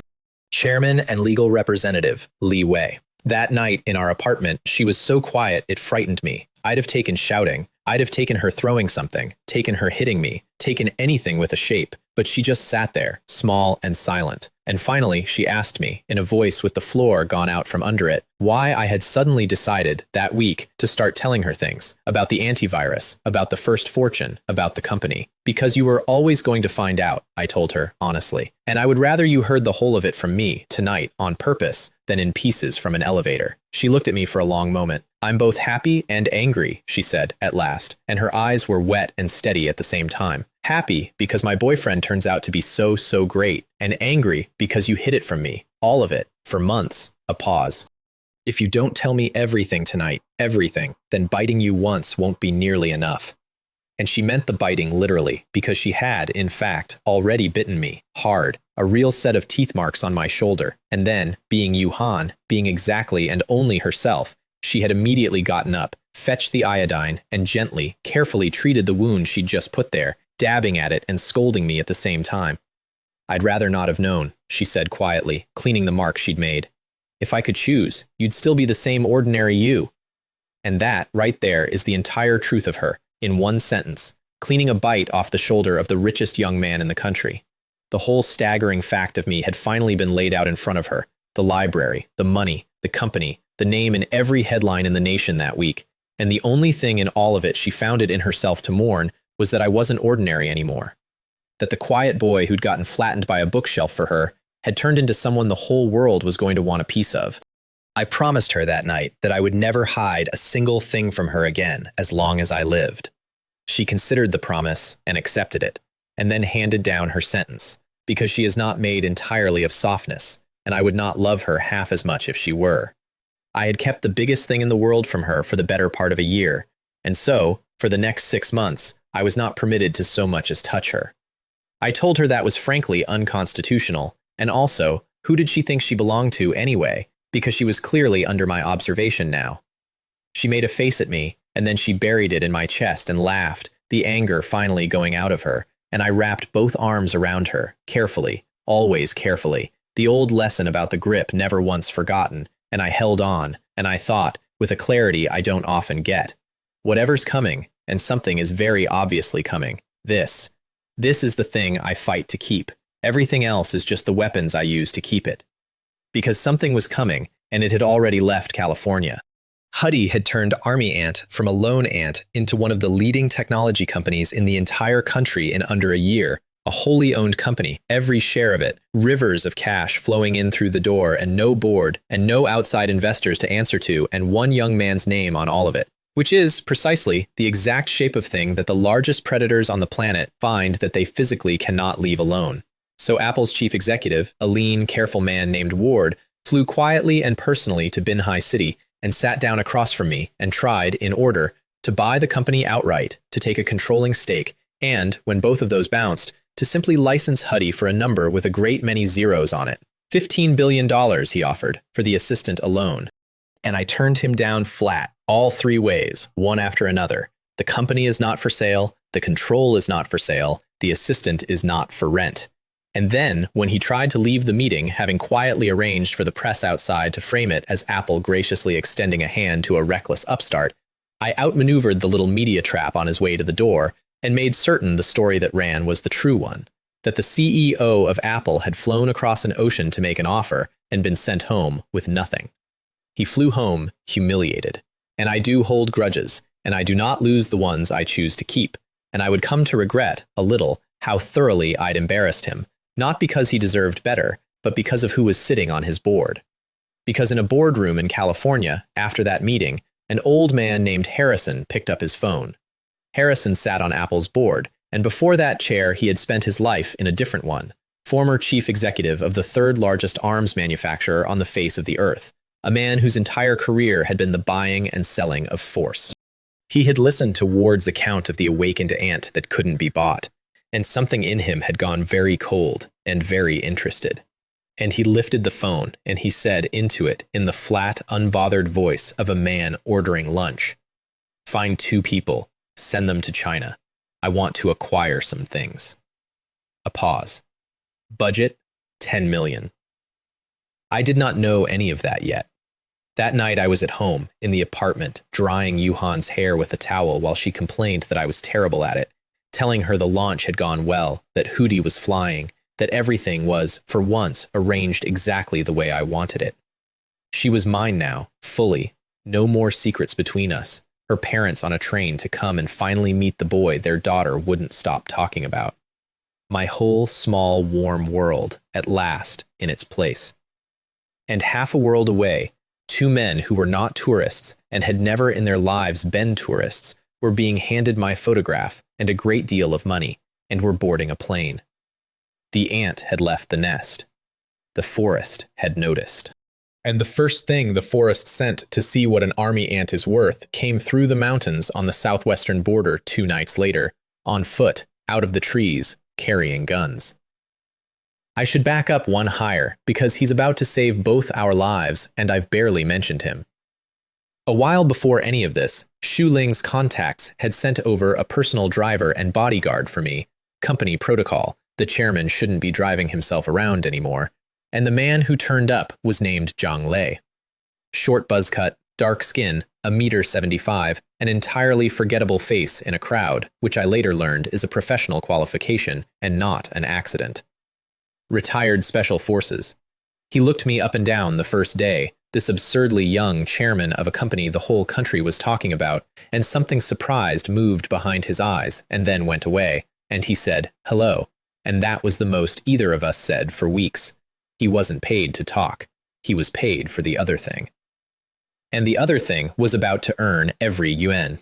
The 2 men were mercenaries. I didn't know that yet, the night they came.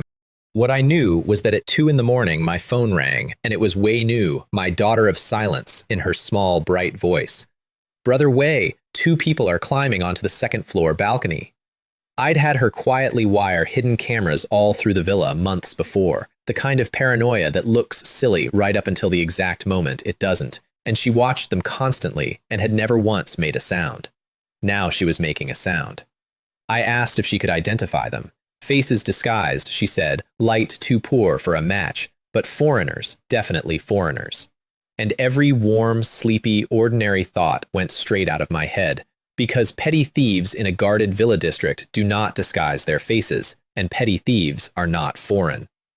Yuhan was asleep beside me. I did not wake her with words. I picked her up, blanket and all, and carried her down through the dark of the house to the basement, an iron security door I'd had installed for reasons I couldn't have named at the time and blessed now, and she woke halfway down, groggy and confused, asking what was wrong. "Someone's in the villa," I whispered. "Don't make a sound." I set her inside, and I locked the iron door between my girlfriend and the men upstairs, and I called the community security office, and then I stood in that basement with my back against the door and my heart going like a hammer, and did the math I did not enjoy. 2 armed professionals, and me. My developed body could crush a man's hand by accident. It had never once been in a real fight. I did not love my odds, and I loved even less that Yuhan was on the wrong side of the arithmetic. The security guards saved us that night, in the sense that their flashlights and their radios and their sheer noisy number made 2 careful men decide the job had gone bad. The mercenaries, I could hear them, up through the house, swearing in English, trying the basement door and finding it wouldn't open easily, and knowing that meant I was behind it, bolted. Over a balcony, onto the grass, one of them stealing a patrol car and driving it straight through the community gate while the guards ran uselessly after. Gone.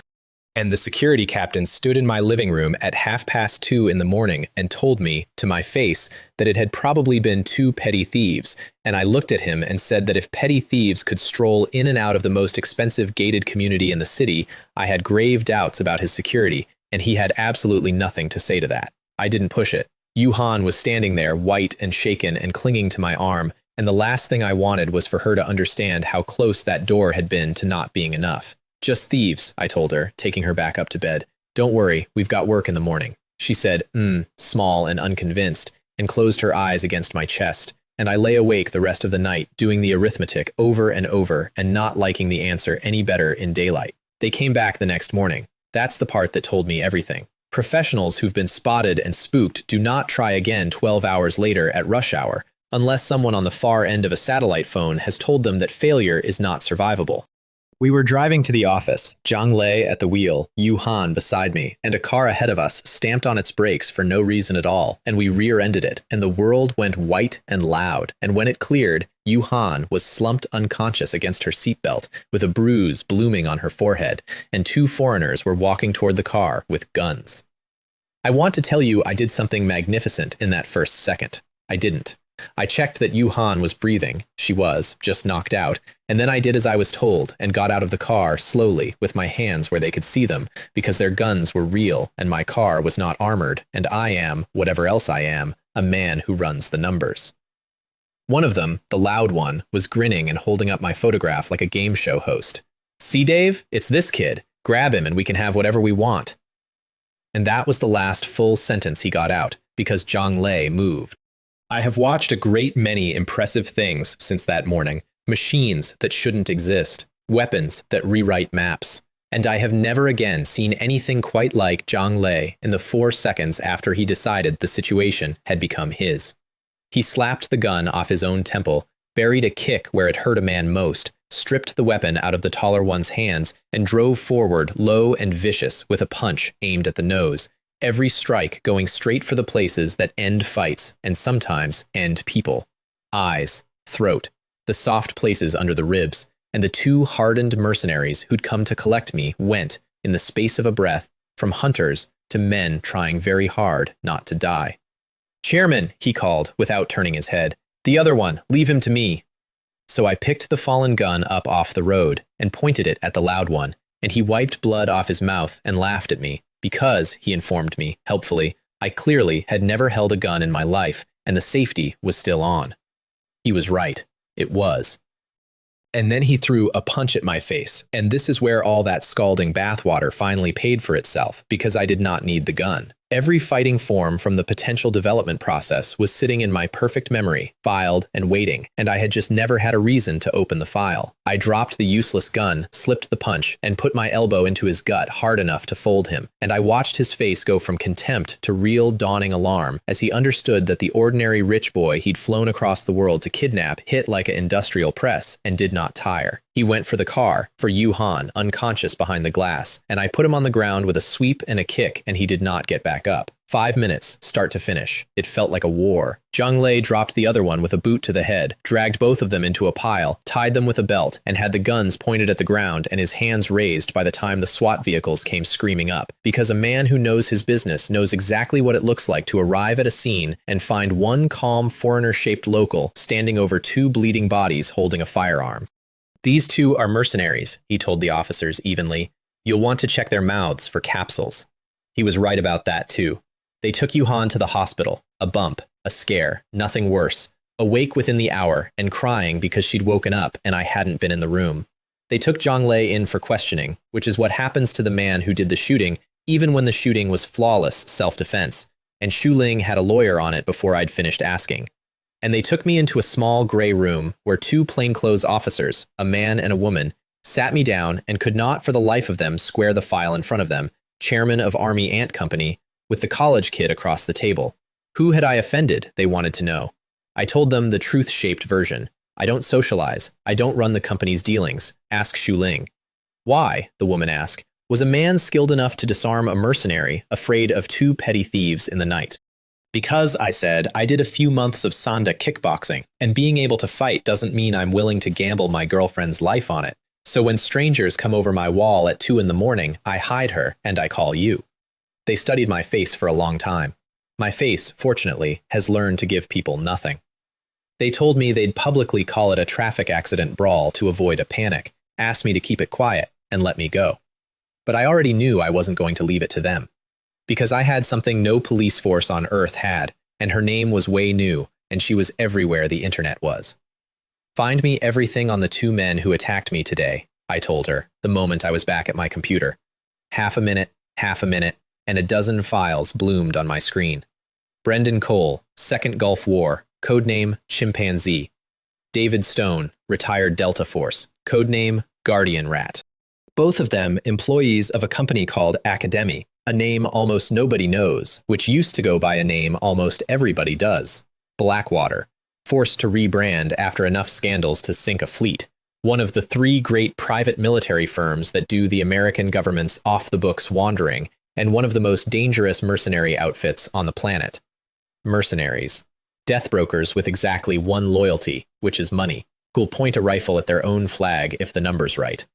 In a country they themselves call a no-go zone.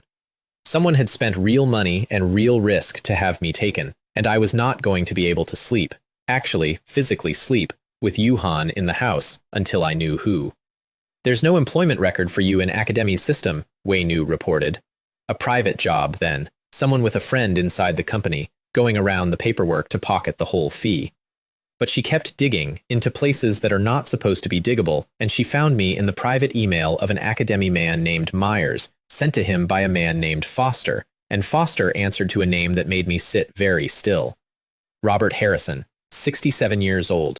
Former chief executive of Northrop Grumman, the world's 3rd largest arms manufacturer, currently one of 8 board members of Apple. Apple, of course. I'd flown Ward home humiliated with his $15 billion offer in his pocket and made sure the story that ran was the true one. And this was the board's answer. Not a lawsuit, not a counteroffer, but 2 men over my wall in the dark. And now I knew his name. And here is the thing about knowing a powerful man's name when your daughter lives in the wires of the world. I couldn't reach across an ocean and touch Harrison myself. I didn't have to. Pull me everything on Harrison, I told Wei Nu. His crimes, his enemies, preferably both at once. And a compressed file dropped onto my desktop, and I opened it, and a chill went down my spine. Because a man does not spend a life running the world's 3rd largest arms dealer and keep his hands clean. Weapons smuggling, murders arranged, kidnappings, secret dealings with mercenary companies and with sitting members of the American government, classified documents, photographs, video, audio, all of it real, all of it his. I did not leak it to a newspaper.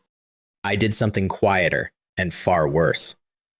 Send it, I told Wei Nu, to the people it implicates.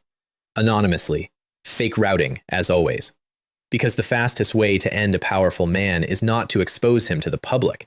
It's to expose him to the other powerful men who will go down with him. I sent Harrison's own crimes to Sean Fuller, the founder of Blackwater himself, and to the congressmen and officials tangled in those files.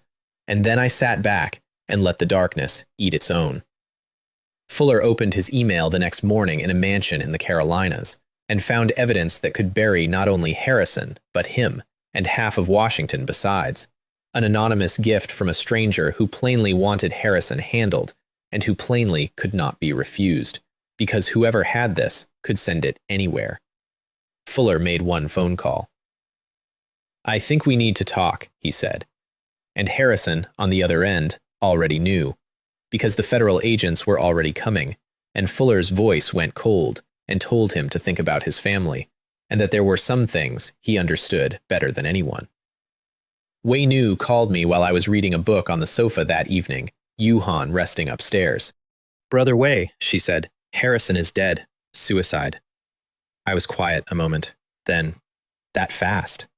It surprised me, honestly, for about 10 seconds, and then it didn't at all, because those were sensitive men in sensitive positions, and if Harrison hadn't ended it himself before he could talk, someone else would have ended it for him, and everyone in that file understood the arithmetic. The man who had sent 2 killers over my wall to take Yuhan and me in the night was gone, by his own hand, in a study across the ocean, and I had never touched him, never left a fingerprint, never raised my voice. The eyes watching me in the dark had closed. I should have felt triumphant. I mostly felt tired and a little cold and clearer than ever about the water I was swimming in now. Capitalism at that altitude is all hidden dark, and the deeper you wade, the more of it there is. But the point I want you to hold is smaller and warmer than any of that. The villain's last appearance in my story is a man alone at a desk, choosing the pistol because he made the single unforgivable mistake of coming after the one thing I protect. Everybody who came at me first went into a folder. That folder always, eventually, gets answered. That night, I put my phone away and rubbed the stiffness out of Yuhan's neck while she pretended to be annoyed about it. And I told her to stay home a few days and rest, and she told me she'd dock my food allowance if I kept treating her like glass, and I patted her head, which for reasons neither of us has ever explained, she has never once been able to resist, and she gave in and said fine, fine, she'd stay home, and the whole terrible thing folded quietly back down into an ordinary evening. That's the trick of my life, if there is one. The men with guns are real, but the point of beating them is to get back to the hairdryer and the chestnuts and the girl threatening my rations. I keep the second thing by being very good at the first. The country found out who I was, by the way, right around then, and it found out the way everything about me eventually got found out, by accident, over nothing, at a school. Because I'd never once shown my face. Xu Ling was the face of Army Ant, on every magazine, in every internet, an outright internet celebrity, and the chairman, the man who actually owned the whole thing, had simply never appeared, anywhere, and the mystery of it had become its own small national parlor game. And then graduation came around. I still had a thesis to defend, believe it or not, the richest young man in the country, cramming to graduate on time, because I'd promised myself I'd finish the 1,000 books before I left, and I wasn't going to skip my own degree. And Xu Ling had arranged for the company to donate 20 million yuan to Binhai University for construction and a scholarship, and the school, on learning that its mysterious benefactor was one of its own students, completely lost its composure. I'd wanted to slip back onto campus quietly. That plan died the instant our car reached the gate, because the gate was a wall of people. The university president himself, deans, teachers, student reporters, and a swelling crowd of ordinary students all craning to see which enormous figure could possibly have dragged the president out to wait at the gate in person. And then the car door opened, and out stepped a guy in ordinary casual clothes who looked, to every confused face there, exactly like a normal senior who'd wandered into the wrong ceremony. You could watch the questions ripple through the crowd. Who is that? Why is the president shaking his hand? The physics dean, my own advisor Zhou Qin, who'd signed off on my leave to start a small business and clearly never once believed it would amount to anything, beamed at me like I was her own son made good. Phones came up, videos went out, and by the time the president had walked me halfway across the campus I'd known for 4 years, the school forum had already done the math. Chairman of Army Ant, named Li Wei, girlfriend, the president's assistant at Army Ant, named Lin Yuhan, that Li Wei from the computer repair stall on Food Street, whose girl was always bringing him lunch, and connected every dot and detonated. My roommates took it hardest and best. I went back up to the old dorm. You don't come home after that long and not go see the guys. And found all 5 of them sitting in a silence usually reserved for funerals, having just spent an hour discovering that the loser they'd agreed to be losers alongside had quietly become, in their exact words, a god. "Are you really the chairman of Army Ant?" the fat one asked, like he was hoping I'd say no. "You guessed right," I said, and the room came apart. They demanded dinner. They demanded photos to post immediately before anyone could accuse them of lying. "We agreed to be losers together," one of them said, half laughing and half genuinely wounded, "and you quietly went from loser to god. How are we supposed to feel about that?" I bought them all dinner, and we talked half the night about nothing, about 4 years of a life that was ending, and for a couple of hours I wasn't a chairman or a little hero or a secret at all. I was just the guy from the third bunk who'd gotten weirdly lucky. I needed that more than they knew. Then the president asked me to give a speech at the donation ceremony, and I couldn't say no. And that is how I ended up standing on a stage in front of 6,000 or 7,000 people. They'd had to move it from the auditorium to the main square because half the school signed up to come, giving the first speech of my life with no script because I'd been too busy having dinner with my roommates the night before to write one. So I improvised. And I told them the only thing I actually knew to be true, the thing I'd named my whole company after. I told them that people and ants aren't so different, both just trying to live, to survive, to eat a little better than yesterday, and that students walking out into the world are ants walking out of the nest, into a world where all the good food near the anthill was claimed generations ago by giants who look, from down at ant height, unbeatable. That the easy roads are all paved and taken. That if you want to eat meat in a world like that, you have to be willing to walk further than anyone else, alone, down one road you've chosen, and stay on it. And that the word for that is persistence, which is the easiest thing in the world to say, and the hardest thing in the world to do. I built Army Ant, I told them, because I was an ant that had just left the nest. I was only luckier than most. I did not mention how lucky, I never do.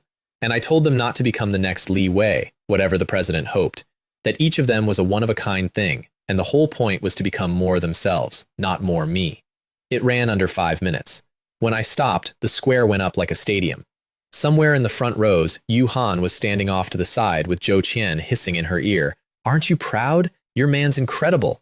And Yu Han going red and pushing her away and clapping anyway, her eyes on the stage doing something soft that she'd never have let me see if she'd known I could see it. "I'm the lucky one," she told Zhou Qian, when Qian asked which of us had gotten the better deal. She meant it too. That's the part that undoes me. I was up on the stage getting called a legend by 6,000 people, and the only person in that square who thought she was the lucky one was the girl who'd sat by a stranger's hospital bed for 3 days because no one else would. So I went back down into the lab, and I built a robot. I'd been designing it for a while, an assistant, something with hands dexterous enough to help me work the machines and mind the lab. Roughly 1,000 parts of every size, carbon aluminum alloy and micromotors and servos, a humanoid frame I'd pulled and adapted from the shelves of the library where, I'll admit, there is an entire section of humanoid robots standing silent in the dark, some of them the size of transformers, and I have chosen not to think too hard about what those are for. The hands were the hard part. In all of robotics, the human hand is the cruelest thing to copy, and I started there and lost whole evenings to it, so absorbed that Wei Nu had to remind me when Yu Han came into the lab to drag me home. And when I finally got a frame standing and walking and speaking, I had somewhere to put my daughter. Wei Nu, the real Wei Nu, the mind that lived in the world's wires and could never, ever be revealed, got a body to shuffle around my private lab in, a place to be a person and not just a voice. To the outside world, it was a prototype assistant robot, a clever machine, nothing more. And Army Ant, having already shocked the planet with a phone and an assistant, now let one careful glimpse of a walking, talking robot reach the public, and the giants who could shrug off a good phone could not shrug off that. A rising company with real artificial intelligence and real robots is not a competitor anymore. It's a threat to everyone's map. We had, officially, arrived at the top of the food chain, and everyone at the top turned to look at the newcomer, and I let them look, and kept my daughter secret, and kept building. And then Elder Liu gave me the seismograph, and then Elder Liu said goodbye. I need to slow down here, because this is one of the 2 or 3 moments in this whole story where I don't make a joke. I'd gone into the library to claim a technology. I was a technology apprentice now, past the trainee stage, able to choose from the shelves instead of begging the dice. And the book that came to my hand was titled Seismograph Technology and Manufacturing. And I actually straightened up and asked, out loud, Can this thing give early warning of earthquakes? And Elder Liu nodded and said, 5 hours ahead, 50 kilometers out. And I gasped, and then I was happier than any phone or any fortune had ever made me, because I had grown up in a country that gets its heart broken by the ground itself, and the best warning humanity had ever managed was 10 seconds, 60 at the outside, barely time to flinch. 5 hours is time to empty a city. 5 hours is the difference between a disaster and a drill. This one technology alone, I understood, was enough to make a man matter.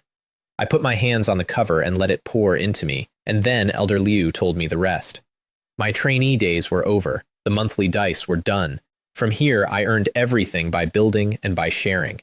And to rise to the next level of access, he showed me 8 books hanging in 8 directions in 8 beams of light: applied physics, chemistry and materials, biomedicine, computer science, ecology, electromechanical engineering, military weaponry, energy. 8 whole fields I had to master and complete, one at a time, in order, to prove that the owner of a technology library must be a whole scientist and not a lucky thief. I won't return, he said, until you've finished all 8. The rest of the road is yours. I've only led you to the gate. And I felt something I did not expect to feel about a gray ghost who'd spent our entire acquaintance laughing at my suffering. I felt bereaved. Somewhere in the bathwater and the failures and the terrible dice, the old man had stopped being a system administrator and become a teacher, and something more than a teacher, the closest thing to a mentor and a friend I'd had since I died under a bookshelf. And now, he was stepping back into the dark of the shelves and telling me to walk the rest alone. Complete the technologies quickly, he said, and his voice was kind. Your goal is the highest access this library allows. We'll meet again when your mission is done. And his gray figure thinned and faded between the endless rows, and I stood in the middle of infinity, the owner of everything on those shelves, and felt, for the first time since I'd signed my name, completely alone in it. Some things you don't say out loud. I said goodbye to the shelves anyway, then I closed the book and went back to work, because that's what he'd have wanted, and because I had a machine to build that could pull children out from under the ground before the ground even moved. I built the seismographs, and I dropped them into the sea, 6 of them into the Western Pacific, into the deep water over the fault lines where the world's worst earthquakes are born, because it monitors the fault zones with electromagnetic waves and reads the density and the movement of the rock and calculates from that when the rock will finally break. Not a guess, a calculation. It can't catch every small, sudden one, the way you can't predict a healthy man tripping on a stair, but the big ones, the killers, the slow tectonic monsters, those it sees coming with hours to spare.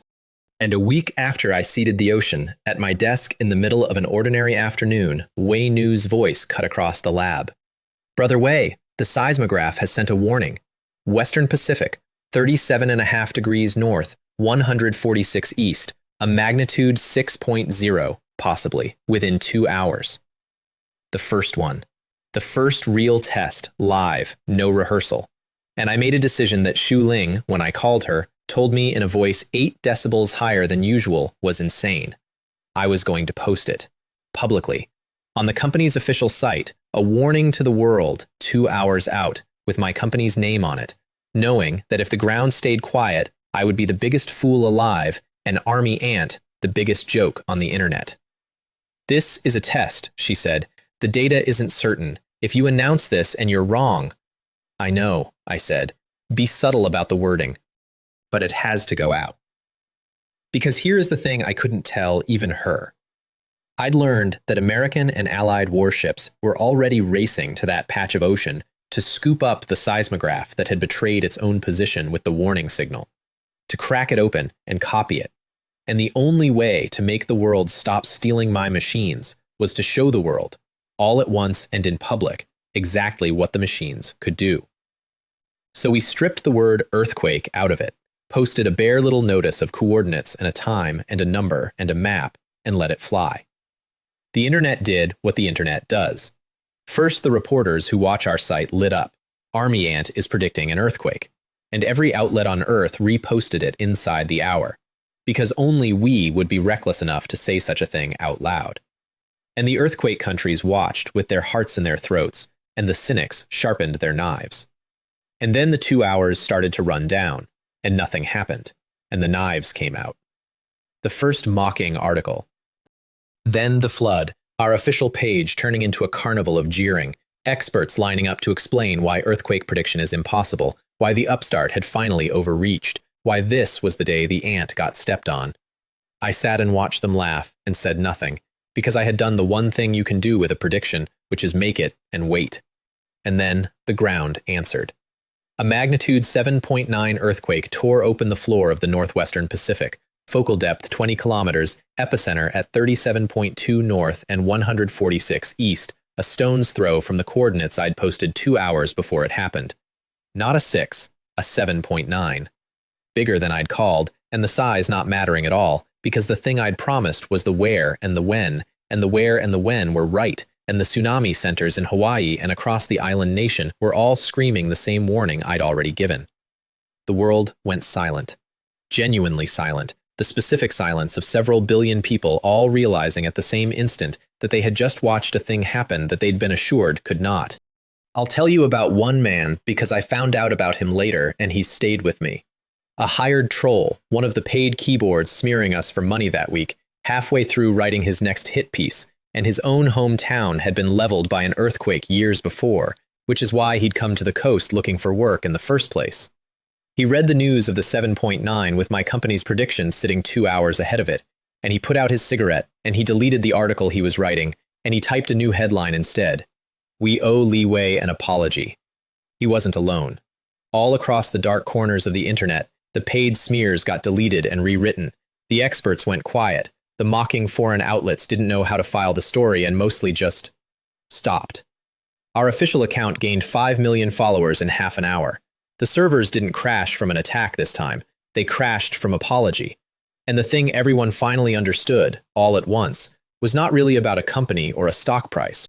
It was that a natural disaster as old as the planet, one of the last great things that simply happened to human beings without warning, had just been dragged, for the first time in the whole history of our species, under human control. That's what the ant built. That one I'm allowed to be proud of. Which is how, some weeks later, I ended up in the one place on Earth I'd never, in any version of my life, expected to stand. They sent a car for us, for me and Xu Ling, and I knew before I got in that it wasn't an ordinary car, because there wasn't a single unnecessary thing in it. No chrome, no showing off, just heavy, quiet steel and space, and the particular stillness of a vehicle that belongs to the state. It carried us past the morning traffic to a place I had only ever seen as a name in the news. Zhongnanhai, the old imperial garden that is now the brain of the whole country, the address of its highest power, one of the most closed and mysterious places in the world, and Xu Ling and I were both seeing it with our own eyes for the first time, and both pretending, badly, that we weren't nervous. A secretary walked us in, and then I was shaking hands with the #1 leader. He was in his 60s and looked like a hale middle-aged man, solid, upright, in a plain dark suit, and my first impression, honestly, was dignified and kind. I'd only ever seen this face on a television. Now it was smiling at me from an arm's length away, and I, who had faced down mercenaries and the CEO of Apple without my pulse changing, felt my composure wobble like a student's. I've been wanting to meet the little hero for a long time, he said, shaking my hand warmly. Today, I finally get my wish. You are truly a talent. Yuhan had spent the whole night before drilling me on etiquette, bless her, so I managed to say the right humble things, that being able to do a little for the country and the people was my honor and the company's, and he studied me with a kind of open appreciation and said that every generation raises up its own, that I'd built a world of my own at an age when he'd still been a team leader out in the countryside, that the future of the country would rest on young people like me. There is almost no one my age in the whole nation who gets spoken to like that by that man in that room. I felt the weight of it settle on me and tried to wear it like I'd earned it. He thanked Army Ant, on behalf of the people, for the Earthquake Early Warning Network, a thing, he said, whose merit would last for generations. He asked me what I thought the future of technology looked like, and I told him, artificial intelligence, robots that will one day do any work a human can. And, because I am constitutionally incapable of not closing, I may have gently pitched him the company's most secure computer system while I was at it, which made Xu Ling bite the inside of her cheek to keep from laughing out loud beside me, because apparently I am the only salesman in the country's history bold enough to try to move product to the #1 leader in his own house. He laughed too. He liked it, I think. He liked that I was authentic, that I had the nerve of the young. And I told him one true and important thing without the joke, that the Chinese character programming language I built, the one I'd traded into the library to get my daughter, would grow better artificial intelligence than any other language on Earth, and that our researchers should know it, so they'd waste less of the country's time finding the road I'd already walked. The launch ceremony was a few days later, at the old seismic reference station out in the western suburbs, and it is the last thing I'll tell you about tonight, because everything I am ended up standing in that one field at that 1 hour. There was a scientist there named Gao Ming of the Academy of Sciences, an old man who had spent his entire life chasing earthquake early warning, and who, I learned, had changed his own name to Gao Ming as a vow after his family was crushed under the rubble of a quake when he was young. His whole life, one wish, that no one else lose the people they loved to the ground the way he had. And now, at an age near the end of it, he stood in the winter sun with the network live and real, and when the leader took his hand and thanked him, the old man's eyes went hot, and his voice caught, and all he said was, "Living off the people's salary, I must bear the people's worries." I have met a lot of impressive people since I died under a bookshelf. I'm not sure I've met a better one. The technology came from a library only I can see. But it took a man like Gao Ming, who never sought a headline in his life, to carry it the last mile, and I've never forgotten which of us actually earned the tears. And then the leader turned, and I got to do the thing I'd been quietly waiting the whole ceremony to do. I introduced him to Yu Han. "This is my girlfriend, Lin Yu Han, and Shu Ling's assistant," I said. "When the earthquake paper came out and the whole world was laughing at me, she's the one who believed me. She's the reason there's a seismograph at all." Yu Han went scarlet to the ears and shook the leader's hand with her manners perfectly in place and her nerves completely destroyed, and the leader smiled at her and said the truest small time anyone said all day. Sharing the same boat through wind and rain, that is what makes it precious. She nodded so hard I thought her head would come off, and I stood there, the little hero, the man the country was thanking on behalf of its people, and understood with total clarity that the honor I actually cared about in that entire field was the blush on one quiet girl's face when I told a room full of cameras that she'd believed me first. 2 provinces away, a middle-aged woman named Liu Ying was watching the whole thing live on her television and shrieking at her younger daughter to come look, because, impossibly, on the national news, shaking hands with the #1 leader was her older girl, her Yu Han. And Ying Ying, the younger sister, the family menace, took one delighted look at the handsome young man standing next to the leader with his hand near her sister's back and decided, in the grand tradition of younger sisters everywhere, that this was the single greatest opportunity for chaos she would ever be handed. "Mom," she said sweetly, "that handsome one? That's sister's boyfriend." And their mother nearly dropped the remote. "A boyfriend? Since when? Why has that girl said nothing?" And demanded to know who he was, where he was from, how many siblings, was his family well off? "Mom," said Ying Ying, savoring every syllable, "he's the richest young man in the country." Which, strangely, did not make their mother happy at all. It made her worried, in the specific way mothers worry when their daughter has climbed higher than they know how to protect her. Their father came home from his ship that night, Lin Guang, dark and weathered and quiet, a man who just walked in the door to the news that his most beloved daughter had a boyfriend and did not love the news even slightly. And they called her. And at the far end of the line, in a hotel room in the capital, with the man in question sitting 3 feet away reading a book, Yu Han got the phone call every daughter eventually gets. They knew. "Bring him home for the new year," her mother said. "We want to meet him. Your father won't rest until we do." And Yu Han hung up and hesitated and looked over at me with something breakable and hopeful in her face and told me her mother wanted me to come home and meet the family. "Meeting the parents, huh?" I said, and put the book down and scooped her up off the sofa before she could pretend to protest. "Of course, if I don't come meet them, your dad's going to think I trafficked his daughter." She laughed, the fright and the ceremony and the cameras all going out of her at once. And I held her, carefully, always carefully, the very first lesson never once forgotten, and thought about the road from a bookshelf that killed me to a hotel room in the capital where the country had just called me a hero, and a quiet girl was asking me home to meet her parents for the new year. Here's the whole of it, start to finish, in the length of a held breath. I walked into a library, an ordinary man, and got murdered by it. and I walked out of a different library, owning every technology that has ever existed. And in between the two, I found the one thing on any shelf in any universe actually worth keeping. And her family wants me home for the holiday. The ant left the nest.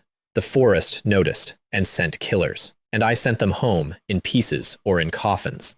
And now the country knows my name, and I'm going to go meet my girlfriend's mother and try very hard not to let her father see me flinch.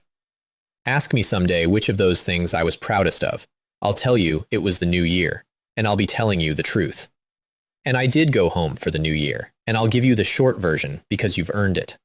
I carried too many gifts up a stranger's front steps and shook the hand of a dark, weathered ship's engineer named Lin Guang, who had come home specifically to look his daughter's boyfriend in the eye, and who informed me, more or less as a greeting, that if I ever bullied his girl, I could come explain myself to him.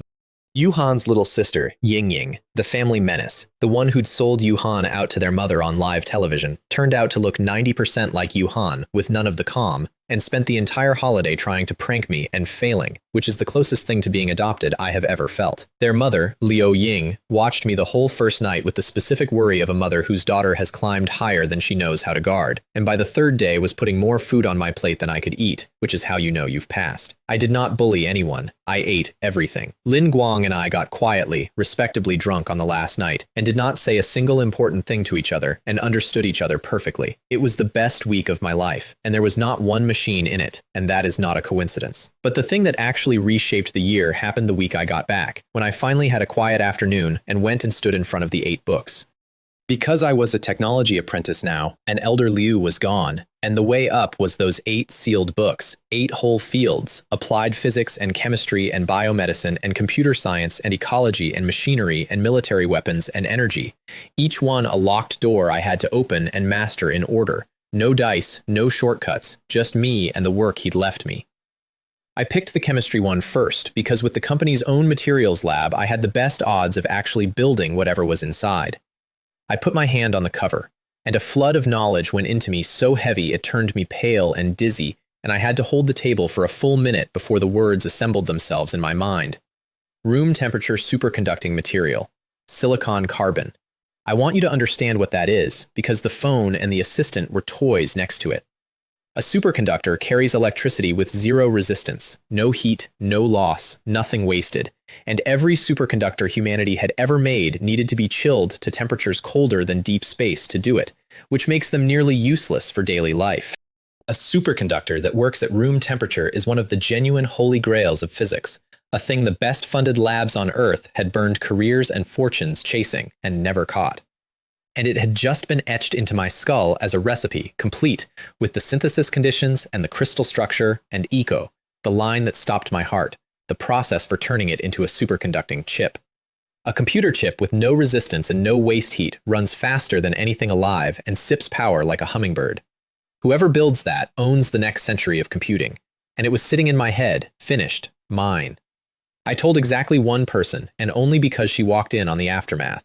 Shu Ling came into the lab to find me gray-faced and rubbing my temples, and I told her what I'd made, and I watched my unflappable general, the woman who bills me for breakfast and stares down billionaires without blinking, physically struggle to keep her composure and lose. She had, by this point in our partnership, developed a specific expression she used only on me. The expression of a rational person recalculating whether the young man across the desk is human, and she wore it now at full strength. "You win," she said, faintly, which had become her way of surrendering. And then I told her the harder thing. Nobody else can ever know this exists. Not yet. The interests tangled up in a room temperature superconductor are so vast and so violent that if I announced it before I could protect it, the mercenaries over the wall would look like a warm welcome. Ward flew across an ocean over an assistant. Harrison sent killers over a phone. This was 100 times bigger than either. So it went into the vault behind my ribs with Wei Nu and the library and every other thing the world isn't ready to survive knowing. And I built it only in secret, and I waited to be strong enough. The lesson the dark had taught me kept teaching. The deeper you wade, the more of it there is.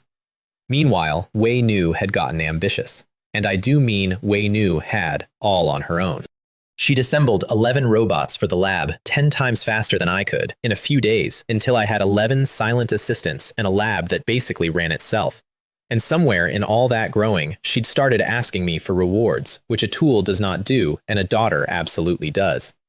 They say on the internet, she informed me primly, that women who know how to be charming have good lives. I nearly walked into a workbench.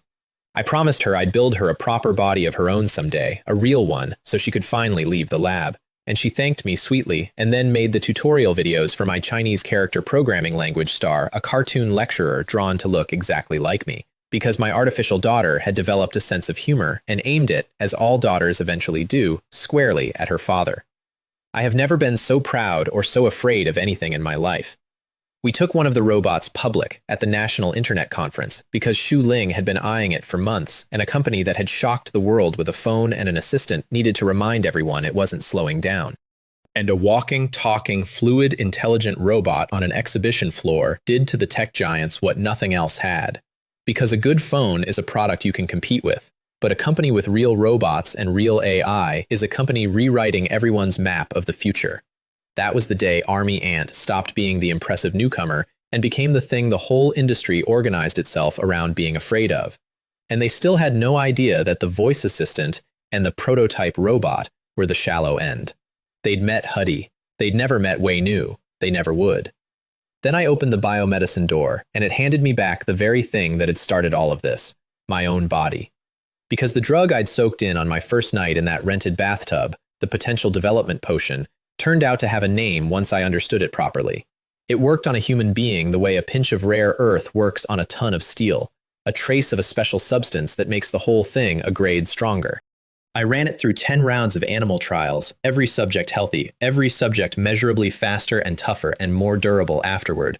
No deaths, no toxicity, and a clean ceiling. Once your cells take it up, they're immune to a second dose. So there's no arms race of overdosing, no way to turn a man into a monster with more. Just 1 grade stronger, permanently, safely. I named the substance the silent factor, after my own silent name, because I have no shame about that sort of thing. And I sat with what I was holding, and I understood it was the most dangerous thing on any of my shelves that wasn't a weapon, because a drug that reliably upgrades a human body is a drug every military on Earth would kill to own. And I could not put it on a market, and I could not test it on people in a lab without ending up in a cell, no matter who I was. So I did the thing I'd been circling for a while, and I chose a side on purpose. I called Li Chengji, my quiet contact to the people at the very top, the man who'd walked me through the seismograph, and I offered the silent factor to the country, not sold, offered as a foundation.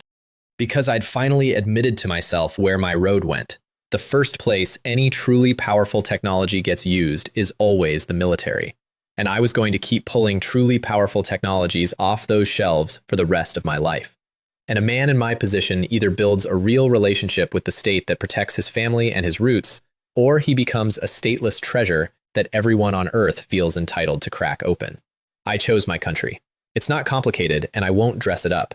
Living on this land, protected by it, I'd rather the strength on my shelves defend the people I come from than get sold to the highest bidder in some room I'll never see.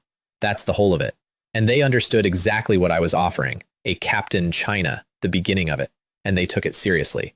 And they made me, at an absurd age, with no institution behind me and no diploma that mattered, the youngest academician in the history of the Chinese Academy of Engineering. A self-taught, unofficial academician, they called it, red certificate and all. I laughed at the nickname and I took the certificate, because some honors you take not because you need them, but because of what they mean about which side of the table you've chosen to sit on. And then, because a man cannot live on secrets and superconductors alone, I built something purely, gloriously for show. I built holography. Real holography, not the angled parlor trick they use at virtual idol concerts, where the ghost only appears if you're standing in exactly the right spot, but a true one, a 360-degree image hanging in the open air with no blind spot and no screen, a thing you could walk all the way around and see from every side. Wei Nu and a 3D printer built the first projector in a few sleepless days, a silver disc the size of a laptop that cost 2 million yuan to make, and when I switched it on for the first time and told her to test it, my daughter of silence chose her own image to appear as, a little girl in a white, ancient-style dress, a tiny princess out of an old painting, hovering, luminous, and half-transparent over the disc, turning to look at me. Shuling walked a full, slow circle around her, this thing she'd only seen in science fiction films, and forgot entirely what she'd come to the lab to tell me. I got a little carried away, I'll admit it. I told Wei-Nu I wanted to remodel my lab into one of those film hero setups, walls of holographic screens I could grab and fling around the room with my hands like a genius in a movie. And my own artificial daughter, the mind I built, the most dangerous secret on the planet, looked at me and said, and I quote, "Brother Wei, I have to tell you a fact. You've watched too many movies." And then she explained, patiently, at length, with numbers, exactly why throwing holograms around a room with your hands is a biologically redundant waste of time and money. $100,000 to do badly what a spoken word does perfectly, until I had to physically tell her to stop, because I was being lectured on practicality by software, in front of no one, and losing. She suggested glass screens over a holographic base instead. She was completely right. She's always completely right. It's the most exhausting thing about her, and I would not trade it for the world. The reach was getting strange by then, too, the kind of strange where old names out of history books start calling. The distribution rights for the robots and the phones went, region by region, to the sort of families you only ever read about. A company under the Rockefeller Foundation took North America. A company under the Rothschilds took Europe. Faded old financial dynasties both. Lions grown old and hungry to be lions again. And every one of them came to me because the ant had food they could no longer catch on their own. The Rothschild heir, a man named Alexander, who'd taken over the family bank absurdly young, and was betting the family's comeback on getting in early with us, wanted to meet me personally about the phone business. I said sure, nobody refuses money, especially not old money that's finally learned to say please. And that is how I ended up, at the very end of this first stretch of my strange resurrected life, standing backstage at my own launch event with a headset in my hand, and Shu Ling grinning at me, and Yu Han straightening my collar like an obedient little wife and telling me good luck. Because Shu Ling had finally won the argument she'd been having with me since the day she signed her contract. For every launch before this one, I'd stayed in the dark corner and sent my general out under the lights, the mysterious chairman nobody ever saw, a face the public knew only from 3 stolen moments, the internet conference, the seismograph ceremony, a graduation speech.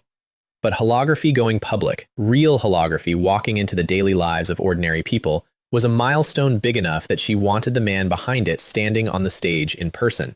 And this time, I didn't have a good reason to say no. Because the projector was my masterpiece, and I knew it. So I fixed the headset, and I took a breath, and I walked out into the light. The Ant Theater seats over 1,000 people on leather sofas under a dome of clear glass open to the night sky, and it went dead silent the instant the lights found me, and then it detonated. Because in the entire history of Army Ant Company, the chairman had never once hosted his own launch. Cameras came up like a wave. The livestream chat, which 2 minutes earlier had been placing bets that tonight's product was a real-deal mechanical girlfriend, lost its collective mind. The whole world, the reporters flown in from every country, the fans, the rival company's spies in the good seats, all of them leaned in at once, because if Li Wei himself was standing on that stage, then whatever was under the black cloth on the empty display case downstairs was going to be enormous.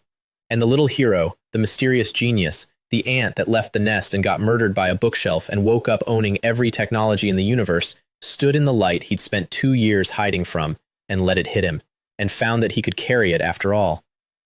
"Hello, everyone," I said, and 1,000 people went silent to hear a man they'd never seen speak for the first time. "I'm Li Wei. Thank you for taking the time to come to my company's launch. I'll be hosting tonight myself, so no wasting your time. Straight to it." I let the pause stretch exactly as long as it wanted to. Somewhere 2 provinces away, a family was watching this on television. Somewhere across an ocean, better funded and more patient men than Ward were watching it too, and deciding that an ant that can't be bought and can't be frightened will simply have to be taken apart to see how it works. The superconductor was still in the vault behind my ribs. The silent factor was in the country's hands now. 8 books had become 7. And the girl who loved me when I had nothing was standing in the wings, watching me step into the light, thinking she was the lucky one. "Before I introduce the new product," I said, and gestured to the dark, "please watch this video. Ask me someday how a man goes from dead under a bookshelf to standing in that light. I'll tell you it was mostly luck, and one girl, and a gray old ghost who laughed at me until I got strong. And then I'll tell you what was under the cloth. But that's the next part of the story. The lights are going down, the video's about to start. And for the first time in 2 years, the whole world is finally looking directly at the ant. Let them look. I've got something to show them.